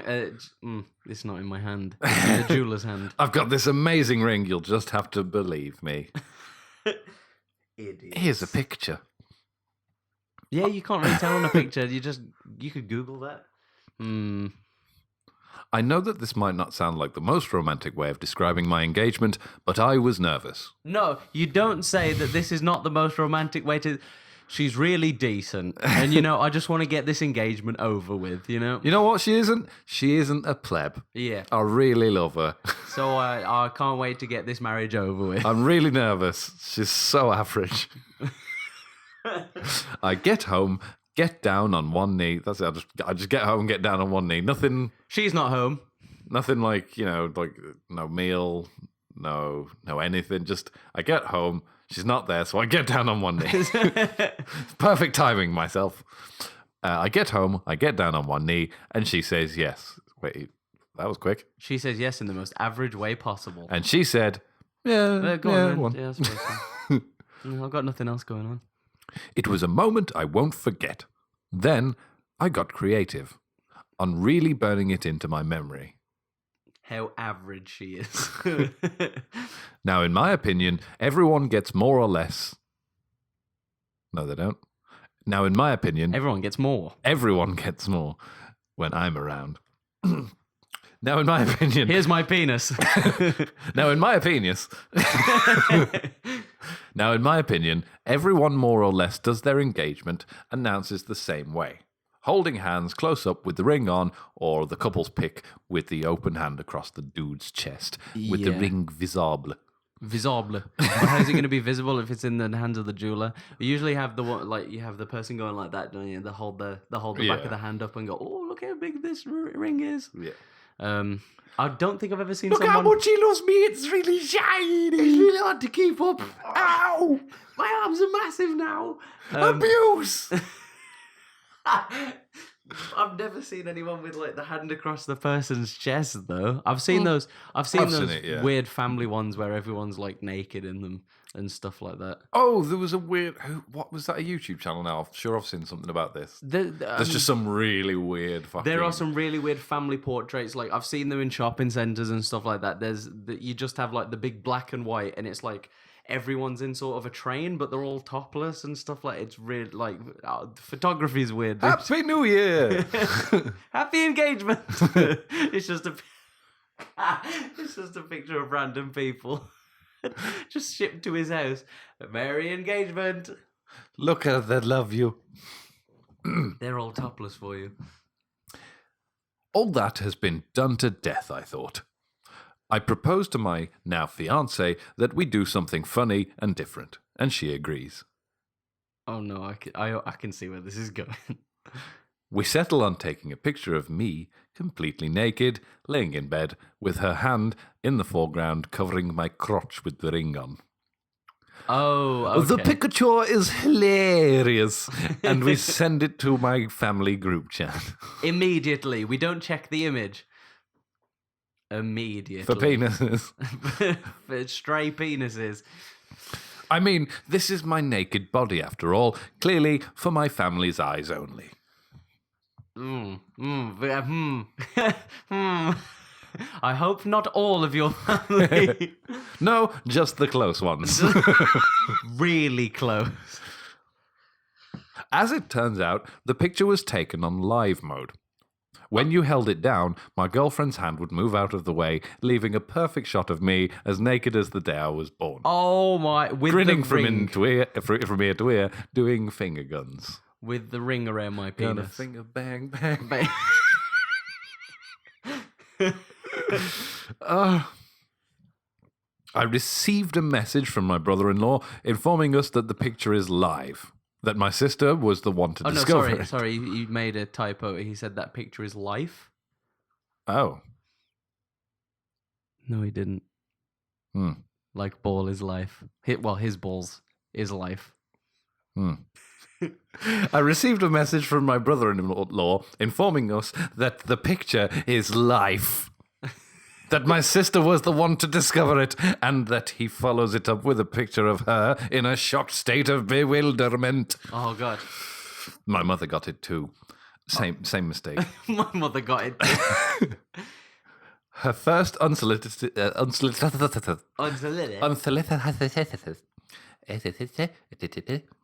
first unsolicited dick pic at the age of 61 from her son, no less. She's done all right dodging those so far. The first one came from her son. Oh, a telegram from... Oh, God. Needless to say, it's a story that will be told despite my protests for the remainder of my days. The endable. All right. So, my next one is... Today I fucked up by going into the dungeon. So, this is a really long one. Well, clearly he's lying. Because all dungeons are beautiful and epic. So, I'm going to preface, because I know that word now. Preface. I'm going to professor. This story. I'm going to preface this story with the fact that it is. It was very hard to read the first time when I was putting it into the document. So did you have to maybe make some corrections? Grammar corrections. I did put it into Grammarly, and it did say there was like 26 something errors, and that I had to sign up for something or download the app. So I said, "Fuck it, I will just try and read it." So now I am 4. So now I am going to try and interpret this story for everyone, and I hope you all enjoy, because it's quite a long one. So settle in. It's 10 a.m. on a brisk Saturday morning. I've just eaten breakfast with some friends after a heavy night. We're on our way to a coffee shop afterwards. So I'll let you know a little bit of settings. This is in Amsterdam. Oh, yes. So we're on our way to a coffee shop afterwards, and my friends spotted a shroom shop. So we felt intrigued to enter. After a brief look around, I approached the counter and asked the cashier about wanting to try a shroom. Single. Just one. I It would better like be- a sample, please. I would like it big and on the sandwich. Now, if I don't see clouds in my face in 3 minutes, I'll buy another. There will be all hell to shroom. I will turn your house into a shroom. Have you ever heard of atomic tourism? He asked me if I had ever done them before. I said no, and he proceeded to talk about each individual one. This one's Kevin. This one's Mark. Very trippy. And this one's Steve. You don't want to have him on an empty stomach. He's a Slytherin. Can't trust In him. your stomach. Oh, gotcha. He's just hallucinating. He's a toad or something. He's like, whoa. So he went through and talked about each one. Advised me not to try specific ones as they'll be too strong, and eventually I purchased 10 grams of truffles. After researching, for anyone wondering, it is illegal to sell shrooms, but truffles are legal. Yes. And are roots which grow beneath. They have the same properties, so essentially are magic shrooms. So I guess you just have a lot more if you keep the top as well. Yeah. So he says to me, take all in one go, and the effects can last 2 to 4 hours. It's quite short. Magic. And drink something sweet if the effects are too strong. Feeling Not pretty... just sweet, it's citrus, I believe. Oh, so kind of fruity. Yeah. Make sure you drink something sweet and fruity. Feeling pretty psyched up, we head to a coffee shop, and I'm looking at the box thinking, fuck, what did I do? What is going to happen? Well, I open it, ate the shrooms, and then we chilled and finished our coffees. Yummy. Wait, I think he did mean coffees there. We thought it was funny to head to Ripley's Believe It or Not. Bear in mind, and this is in quotes for some reason, bear in mind all my friends are high at this point, so everything is funny as fuck. I can imagine doing a comedy set in Amsterdam would be pretty awesome, because most people would be laughing like crazy anyway. Words are funny. The floor is funny. That sky is pretty funny. And so is that sky. My lungs are funny. Not anymore. I can hear my lungs. I read somewhere that actually if you if our hearing was a little bit better, we would be able to hear our muscles moving. Sweet. All of the individual muscles going. Muscles. I feel my All muscles. the individual mushrooms. Just going. Very Or nice. whatever muscle noises you make. Main go, oh, God. Fucking hell. Oh, not again. Again. Why? God help me. So he said everything was funny as fuck. Around 30 to 45 minutes had passed since I'd taken the shrooms, and at that stage, I was pretty sure they weren't strong enough. Now this is your fatal mistake. Whenever you think that, your body just goes, fuck you, dude. I'll show you. I was high, but didn't really feel any out-of-world transcendence that I had anticipated. As we headed out of Ripley's, I started to feel very paranoid, like I was anticipating something to happen. We stopped at a shop right after Ripley's, and someone's bag brushed my shoulder and made me jump. I began to shiver intensely. It says intensively here, but Yeah. I don't know if that's right. That's just something that happens when you're on shrooms. You just, oh, I'm shivering all of a sudden. Is it cold? No. I'm horrified. By what? What's this I liquid don't coming out know. of my eye? It's not liquid. Your eye's completely dry. But I feel liquid. Oh God, dry mouth. I can't remember. I think when I was in Amsterdam it wasn't last year. I think it was like 2 years ago. I think I kept feeling like my mouth was really wet and like just watery. Yeah, there's a weird, like, you feel a lot of moisture that isn't there. Like, you're like, oh, I'm all sweaty and clammy and cold. Yeah. You're not. You're perfectly fine. Definitely. Yeah, I felt really warm for such a while. Well, you go like warm, then cold, then warm, then shivery, then you're fine. Then mouth was just dribbling everywhere. and then it's amazing for 10 minutes, and then it's like, oh, now I'm inside my own head, and I'm going to die being a dick. And in Amsterdam. I'm so lost. Then my friends made a suggestion which changed my whole fucking day and my perception of life as we know it, and my perception of the English language apparently. Begrudgingly, I head with my friends to the Amsterdam dungeons. My paranoia level hits 5 out of 10 at this point, and I begin looking over my shoulders. It's about more shoulders. Oh, God. Oh God, I'm disintegrating. It's about 1 hour 15 since I'd taken the shrooms. I still didn't think it'd have any effect. I look around and feel everyone watching me. I feel this intense pressure on me. It's really daunting. But we enter the dungeon. Really, the pressure just like water on him. He's just underwater. Right. At this point, right at the start, there's a bit where you take a picture with an axe. So we all stand behind a guillotine type thing, and then it happens. We're all giggling, all having a laugh. I'm feeling sketchy, but enjoying everything, and the camera flashes, then BAM! That's a very common feeling. Like, everything's absolutely fine, but at the same time, I'm incredibly worried. Then BAM! Then BAM! Someone shoots you with a flashbulb. My fucking eyes went blank, and the flash reprints in my retina. The sound of an old camera flashing also replayed. This was the first trip. We move on to the next room, and the lights are still going but fading. Everything is looking very wavy. It's strange. You look at a solid object thinking that this can only ever be solid. And it's waving like the ocean. It fades out suddenly, and I start laughing and telling my friends. We're all finding this ever so funny. And then I turn my head to the left to talk to another friend. Big mistake. There's nothing to my left, and I mean nothing. Just a vast protruding nothingness. Just fast protruding somebody else's face. He's just right in There's somebody else's nothing face. here. Get off my face. And everything almost stops. Time has slowed to a singular frame per second, and sound has also slowed. I looked at my hand and wave it about. The only way I can describe it is that it patterns behind itself.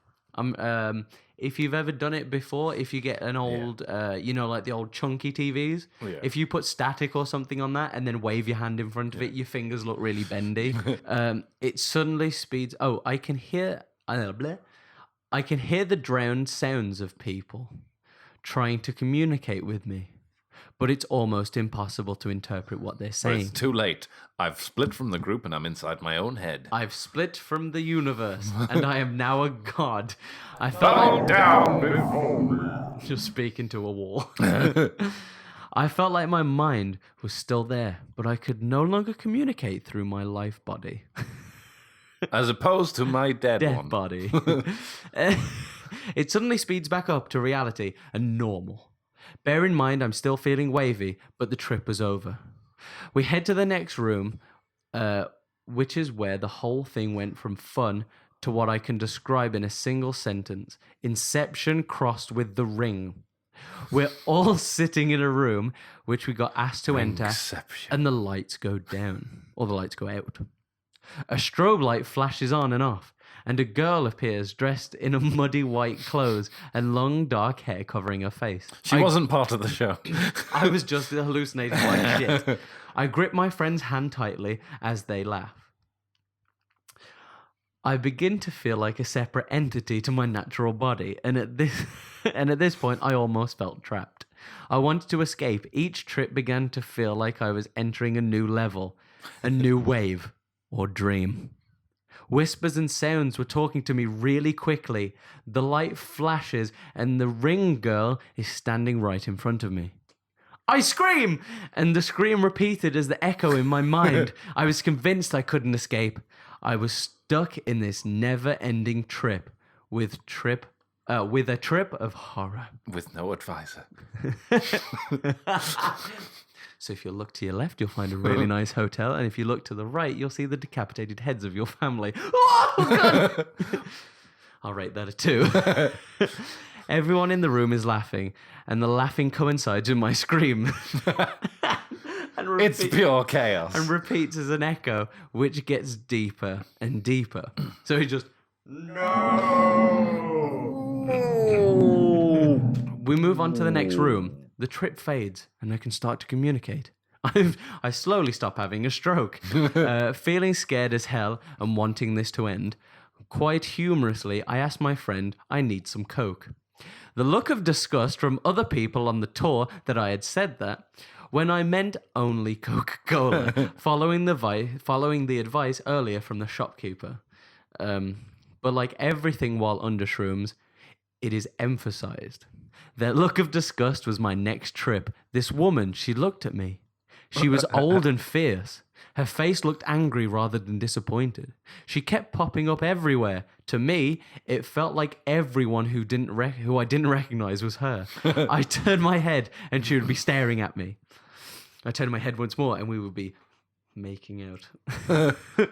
I put my head in my hoodie because she was freaking me out. I screamed to my friend, I need to drink something sweet. I need to.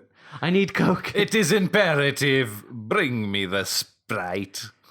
Do it. The magical Sprite. Do it.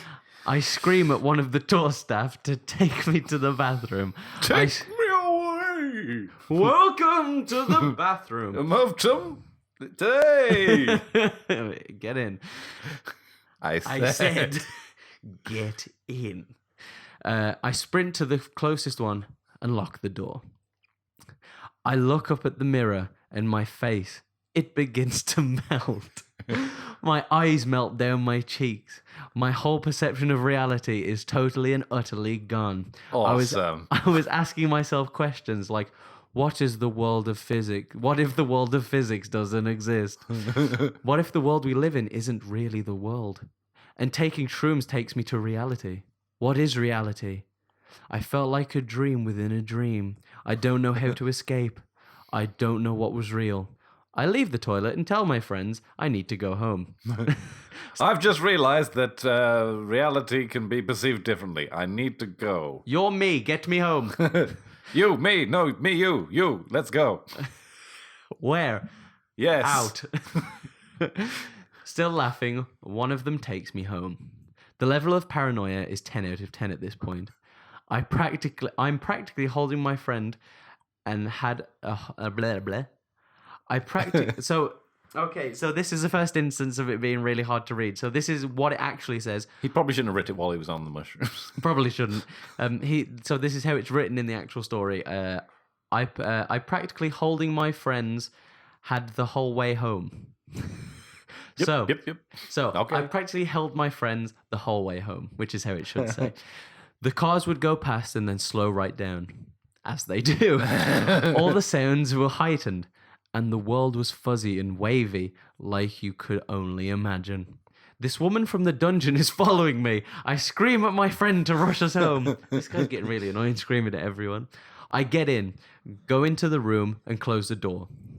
He left, and I lay there with my eyes closed for another 2 hours, tripping. But these trips were less of what I had earlier. Just bright colours and waves. Well, yeah, he removed all the data input. Yeah, you He sort sat of there and just closed his eyes. So now he's just going really introspective and he's thinking about everything. And you're sort of just and looking at a wall your, now. Your brain, even without mushrooms, can think of some crazy fucking shit. So you're used to being inside your head thinking up some crazy shit. So Yeah. everything's calming down now. Oh, just let me get to the end of the story, and I'll give you some And then I first-hand pooped. experience. and then I shitted my pants. and I realised it was my friend. I realized I was my friend, and I was still at the dungeon. With the woman. But I had continued out-of-body experiences and this deep, deep thought that I would never escape. I thought I was going to wake up a vegetable. I pass out and wake up. Hours have passed and it feels like a dream. If I have to choose, I would like to be a cucumber. I would like to go back, thank you. And today was the day I fucked up by taking shrooms and going into the Amsterdam dungeons. Yeah. So, as I was mentioning before, my Doesn't sound like you fucked up. Sound like you had a pretty rad time. It does sound and like then he- got to go home and really think hard about it. yeah, like, it kind of does sound like he got his money worth from those shrooms. Yeah, the guy's like, yeah, don't take these. It'll fuck you up. Yeah. Take these. That'll be $50. Fucking noob. Fucking idiot. He just sees him running down the street screaming, goes, there's another one. Yeah, oh God. When, as I said before, like when my trip to Amsterdam 2 years ago or something, I took mushrooms. I took them with sparkling water. Pro tip, don't do that. It tastes fucking horrible. And it feels, because you've got the horrible taste of the mushroom in your mouth and also the horrible feeling of sparkling water in your mouth. And it just feels like pins and needles and shit in your mouth, basically. From what I've experienced with truffles, it's because we did it with just still water, but we would, Which I wish I would have well, done. the thing is, we were eating the mushrooms and like having a sip of water and stuff, but actually that it slowed the digestion down, so it actually made the trip come on really slowly. It wasn't that intense. So actually, the best thing to do is to just munch them all as quickly. You'll probably retch a little bit, but munch them all. Yeah, Get it down. does taste horrible. Then have a sip of water to wash it Do all it down and stop afterwards. yourself from retching. But yeah, You just have to troop on. but don't like constantly drink the water in it because you're just going to slow everything down. And pro tip, don't use sparkling water. No. But when I was on just a few of the things that I felt, we were in the center near the Ripley's place actually, and it was there's like a circular center. Do you know what I'm talking about? Yeah. With a statue and stuff like that. And I was sitting there, and everything just sort of went an orange hue, and it got really warm. Bearing in mind, it was sort of like early spring, late spring, maybe Yeah. summerish, but like The everything sun, just the got sun really probably came warm. out from behind the cloud. And Yeah. like- And but in your things- mind, like the whole world came out of a cloud and went, "Oh Jesus!" Yeah, it was like it went orange, and like I'll take my mind off it. I'll go on my phone. All the letters just started to pop out more at me as we were walking around the city. Because when you walk around Amsterdam, most of the places do unfortunately look the same. Yeah. So you get kind of lost, and it felt like I was on a 3-hour like maze. There were in the distance. I kept feeling like imagine BioShock Infinite, how the houses sort of float Yeah. on different levels. You I saw felt- that kind of happen. I saw that sort Everything of thing. kind of It breathes. moved. It just moved. Like I didn't feel it. Like I didn't feel anything like my face melting or anything like that. But I just saw things just moving constantly. Well, it's interesting what happens because you don't create hallucinations generally. Or I suppose maybe if there's a strong enough strain out there, maybe. But your brain tends to garble up what it's seeing. So like if you look at your phone and things start to like float around, it's not like you're seeing a distorted picture. No, letters are actually moving where they shouldn't be able to move. Your brain is actually able to like separate all the layers that you're looking at, and things can move around, and it doesn't look like everything's like distorted. It literally just looks like things are moving. Yeah, it just behind looked each like other it was and- going off everywhere, and I remembered like trying to hit a like button or something on one of them, and I just kept missing a few times, and until I got it right. But the last one, I was walking down because we were outside when we were doing this most of the time, so we were walking around. It was a lovely day, so it was like we'll just walk around.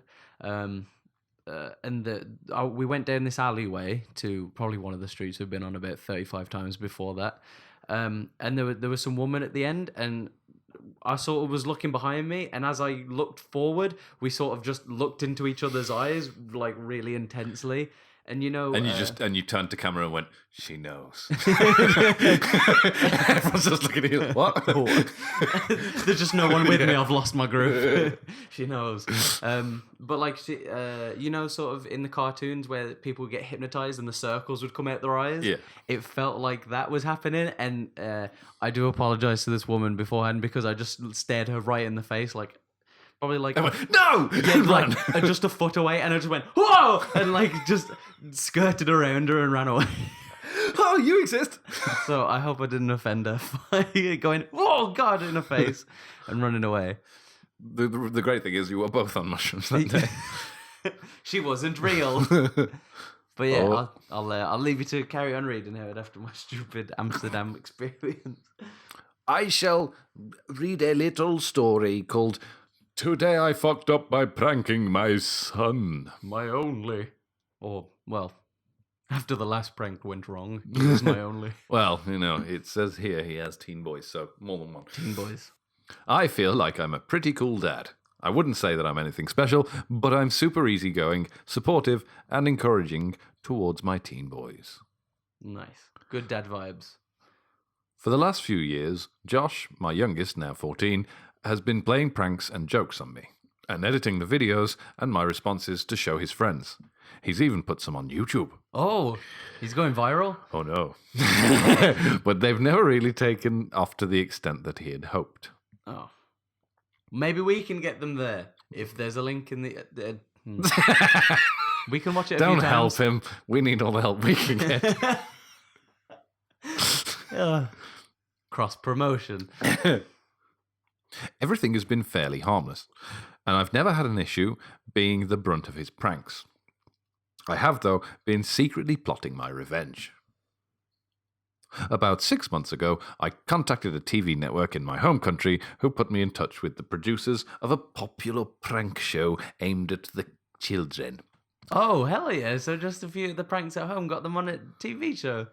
Ah. Nice. Oh, do you remember that old show called Prank Patrol? I don't know if I that don't. was a bit... I think that might have been a little past my time. Maybe. It was a prank show where they would just get... it was... Oh, I can't remember who it was now. It was... it's a he's an Australian presenter, I think. And he would have ninjas with him to prank people. Excuse me? To prank people, and they would do pranks. Sort of like one that I remember was there was like a priceless vase in this museum, and one of the girls' friends bought her friend, and she knocked it over, and it was like, oh my god! And then a friend came out of nowhere, and like the TV crew came out of nowhere and go, I just traumatized you for life. Enjoy. Well, Please sign this wafer. this. I told you, Jerry, they keep eating it. Fuck. It's not working. It's so delicious. After much back and forth and a few telephone calls, the producers agreed that they would help me take my revenge on Josh in an elaborate to-be broadcast... Blood blast. Screamed. Oh, God. After much back and forth and a few telephone calls, the producers agreed they would help me take revenge on Josh, and in an elaborate to-be-broadcasted prank that would see him finally as the protagonist. We fired him out of a cannon at a wall. The end. He died that day. Pranked, bro! Get pranks. He just saying that You at his funeral. get good scrub. My eldest boy, Blake, 15, was in on the prank, and was to play a part alongside some actors that the show was going to provide. Oh, awesome. So they're going full fucking force. They are going full hog. They're not half-arsing it like some YouTube pranksters. You can't really call them pranksters, can you? All It's right. all fucking planned beforehand. Have you seen that one where the guy gets? It was Not during that the TV one's much better the, sometimes. the TV ones have a lot more budget, so Yeah. they can They sort can of hide set the up fact that larger everyone ones. knows quite well. Yeah, to be fair, there was that guy who it was during the London. Do you remember when they had? Well, I don't know if it's used to. They might still have it, but the acid attacks. You know, where people would just come up, run, and throw acid on people. That's not a prank when Yeah. it's possibly life-threatening. There was a guy who just put water in a cup and would go around and splash people. At the height of this thing, and made you like his channel got deleted, and he made an apology and stuff like that. Oh, it was a whole saga. Well, it's like, it's just a prank, like as if I would actually do that. And it's like, yeah, but you realize when you run up to someone, in their head, it's 50-50. This is either acid or it's not. Yeah, because how many people come up and just throw water on you? Do you know what I mean? Oh, all the time. Or everyone. I've just got around that here kind of a hates face. me. I'm really absorbent. Yeah, somebody just comes in and goes, "I robbed your house and killed your family. It's just a prank, dude." Subscribe to my channel. Like and subscribe, dude. Here's my business card. It's printed on this wafer. In your family's blood. Oh. It's just a prank, bro. 2 days ago, one day before the intended prank, and whilst Josh was staying at a friend's house, the TV producers and crew came to my house to set up all of their equipment. All of their hidden cameras. You can leave them here when you're done. Which would be weird. very creepy if you're very good at installing hidden cameras if you're not on a TV show crew. Let me just say. I'll give you one. You can have one on like the front door, maybe one on the back door, but don't put one in every room in your house, you weirdo. Because you don't want to say that on a first date. So, what are your hobbies? Oh, Could you sign this wafer, please? I install hidden cameras everywhere. Hidden cameras and props for what was to be a home haunting special for their Halloween broadcast. Oh, hell yeah. They're going to Spoopy. get some real ghosts in. Some real ghosts. The episode will never be broadcast. Oh. Both Josh and his friend, who was also not in on the intended prank, came home none the wiser and spent the early afternoon on the Xbox in his room. Oh, God, imagine if they would have caught them doing something really, like, just shooting up heroin or something while playing Call of Duty. Prank! Oh, God. He just turns around and goes, "Get pranked." Prank Dad! Oh, gotcha. As prank time approached, I made the excuse of having to go and pick up some takeaway. And it was during this time that the haunting was due to take place. Oh, they're just going to push stuff off of things. And they're going to have a cat, so it's going to be normal. Just a bunch of people in sheets come out with knives. It's just that guy from the from the Penis Man story with loads of people behind him dressed as ghosts. Get 'em, boys. I lost my job. I drove my car to the next street, pulled up, and was invited into a makeshift producer's galleria God, he was kidnapped. in a temporary building on the neighbour's property. Oh God, that is the prank. That is the prank, Howard. We figured it out. So they're pranking the dad by thinking that he's pranking the son, but they're really just kidnapping him for ransom. Is my theory. That would be an amazing, Expensive kidnapping. yeah, and maybe illegal. Only just. Just a little bit. Immediately, the crew sprang into action, rolling their cameras and coordinating their actors. My other son, Blake, and their crew on their radios. So they're in contact. He's in position. Everybody synchronize. Let's get this small child. Let's terrorize this little one. I was paying attention to the presenter who was being filmed alongside me, observing the prank that was about to unfold. Then all of a sudden, I heard the words, "Terminate! Terminate! Terminate!" scream from the seat beside me. Oh no! Oh God! I thought that it was part of the show and giggled with delight as I took my attention Someone off. just died or something. He just starts like giggling. This is such fun.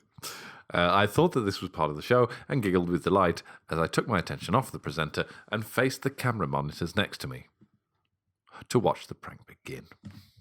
But he just said terminate, so you're not gonna what? He thinks it's part of the show. Oh shit! Yeah, of course he does. Yeah. Because he's He's a dad. To my absolute shock, the hidden cameras at home were showing my son and his friend engaging in oral sex. I knew. And shooting off heroin. I froze up for a moment, processed what was going on, and ran back to the house, where I was forced to intervene and tell Josh everything that was happening. I've never seen my kid so horrified in his life. He went pale, vomited everywhere. Hopefully not over. Oh God, vomited everywhere. Everywhere. Everywhere. Over the camera crew, and over cried. the house, over the cat. And cried uncontrollably for about 2 hours. Oh man. His friend was equally distraught, and I had done my best to keep them calm as possible, while I tried to work out what to do. I'm still not sure if I have done the right thing. Because what So I did screamed, next was pulled out a shotgun. "It's a prank, bro!"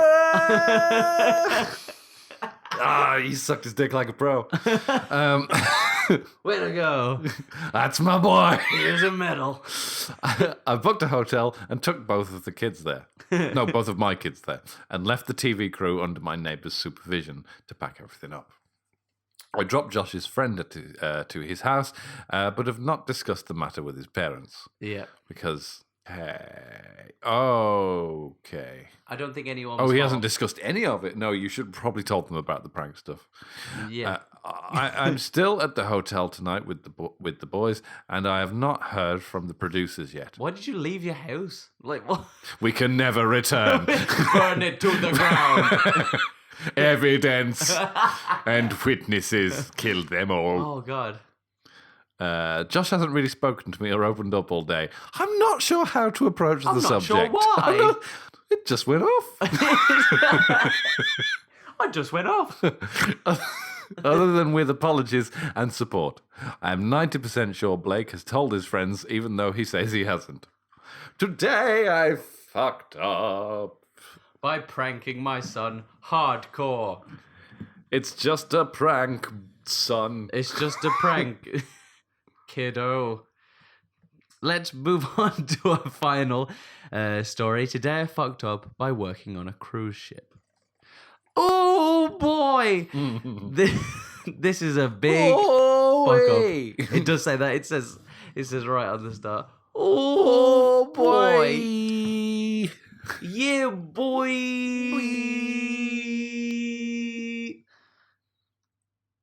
Oh boy! This is. Oh boy! Oh my. This is a big fuck up. I've been working on a cruise ship for the past 5 months. When you live with, work with, eat with, and do everything else with the same people every day for months at a time, you tend to get pretty close to them.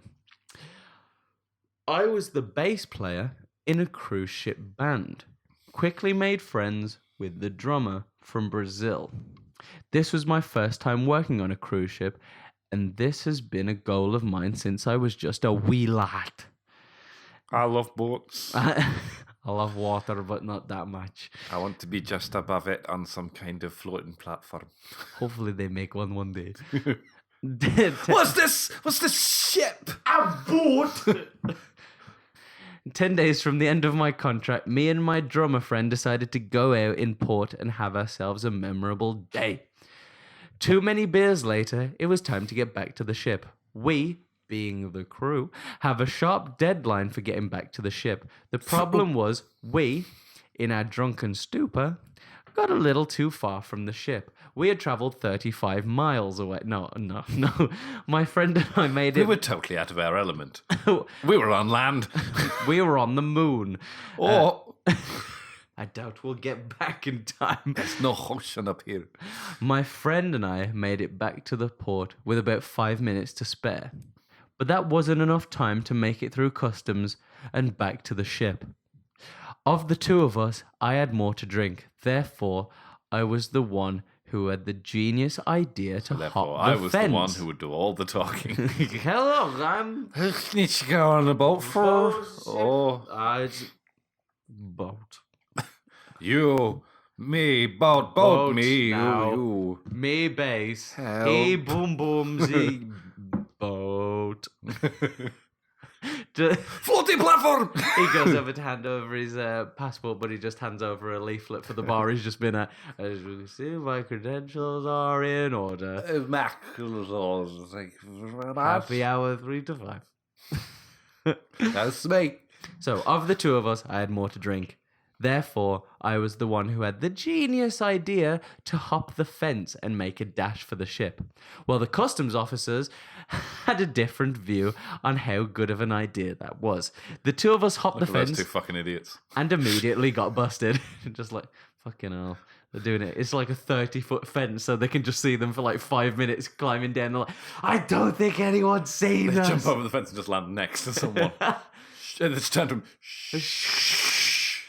We're sticking there. The boat is gonna go. You better get on. Quick.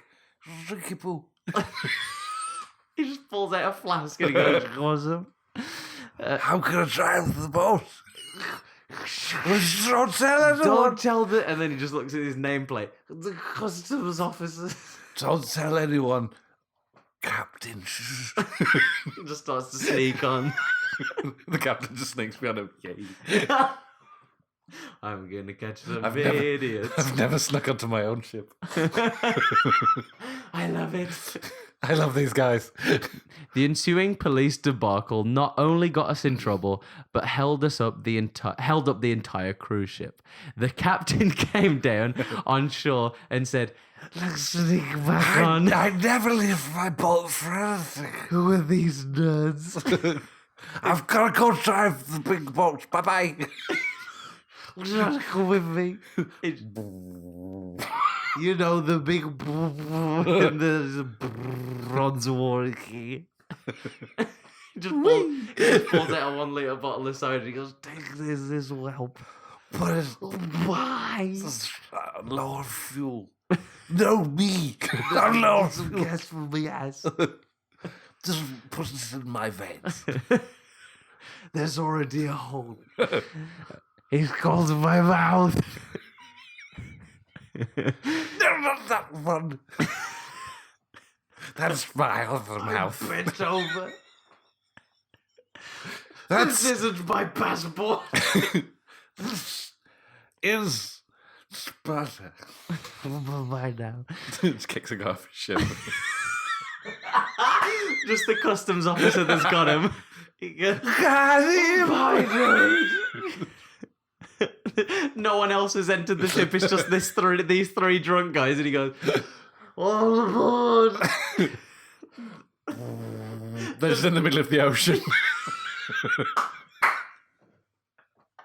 The bar's on the ship. The ship's just really run down. Everyone's left on lifeboats, and these three guys are like, "Where is everyone? I found another side of beer." Put it in the fuel tanks. No, mate, me. No, I am the fuel tank. I'm the boat. Boop, boop. Look at me, I am the captain now. See my head. I killed someone for this. He didn't even know. Because he's dead. What is this? So, the captain came down on shore and scolded us before firing us on the spot. When you're fired off a cruise ship, you're lucky I only have one bullet. Now swim for your freedom. Bye. But we're already on land. Swim. You have to get back on the ship to jump off the plank back onto where you were. Well done. So when you're fired off a cruise ship, You've passed my test. you can come back. Let's go. Let's go. Don't tell the others. Everyone on the fucking dock. There's just 3,000 people waiting. There's just the two drunk guys on the top going, "Bye-bye." What am I Do-do-do-do-do-do. With his bass guitar. Oh god, it's just an acoustic. So once you're fired off a cruise ship, you're fired there and then. They packed our bags for us and threw them on the shore as the ship left port. Wait, so if you're in the wrong country, like, get back home, Dick. Yep. Fortunately, I am an American citizen, so the consequences for me was to buy my own flight home. But my best friend was handcuffed and escorted to the airport, where he was sent home and told never to return. 10 days left, and I am fucked. Pardon me, and I fucked up. And that's the end of that story. So he got his friend That deported, amazing basically. story. So he gets to chill for another 10 days in paradise. And Paradisia. well, with, I hope, some money to buy essential liquids. But that will be it for this episode of the podcast. Thank you once again for joining me, Howard, and everyone at home. You can check out all the links and everything, and links to everything on cluelessinter.net. You can follow us at cluelessnet. Oh, it's all there. You can email us at podcast@cluelessinter.net. You can watch my stream that should be, Bub it up. depending on the time of this podcast going up, may have already been over. But as I say, I stream between I start the stream between 6 and 7 p.m. GMT. So catch me around about then. I should be tweeting out soon. I'll try and tweet out more about when I'm going live, as we've only recently rebranded it. And we'll be back in 2 weeks. Thank you very much for listening. And goodbye. Goodbye. Pass me that flask, Howard.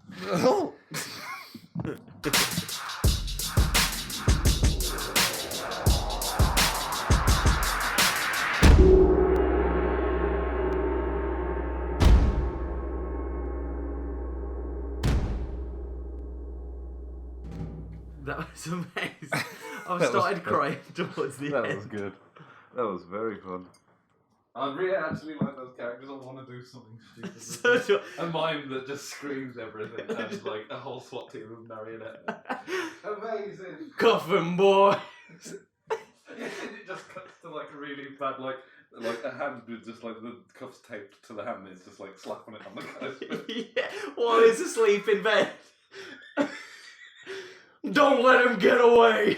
He's a slippery fella. He's just on the radio, hysterical, going, he's on the move. Don't let him get lubricated. Oh, God. He gives the handcuffs to 2 of the marionette men, but it's too heavy for them, so they just start falling forward. Just falls one way. The other ones are up in the air.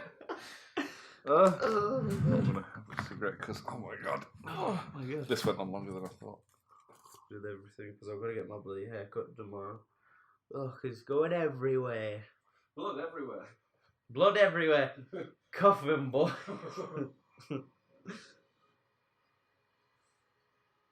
I've put invisible handcuffs on you.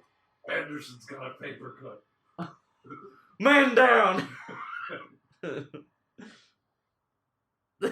I can just imagine the third movie is just the real police coming after a few days of them trying, and just seeing all these broken marionette men, and this one mime having a mental breakdown in his condo. Oh man, just one of their legs gets caught on another one's legs, and he's just standing there rage, just trying to, come on, wait 1 minute, come on. He's just at the front door going, we're coming in. We're coming, boys. Oh god, we didn't realise this hallway was so bendy. I lost a few of my good men back in the hallway. Your elevator's so small. Oh no, it's Shredder.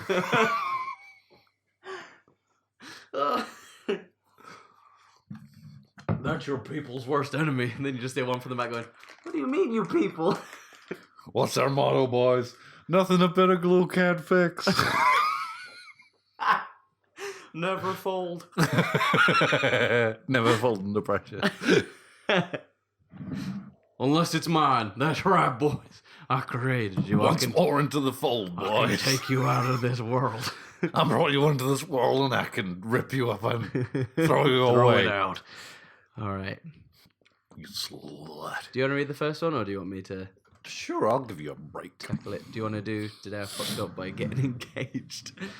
This is a medium-sized one. Do you want to read the long one, or do you want to leave the long one for me? I'll let you decide. See how you're feeling when you read yours. Okay. Do you want to introduce, or do you want me to introduce? I'll carry on. Away. Marker?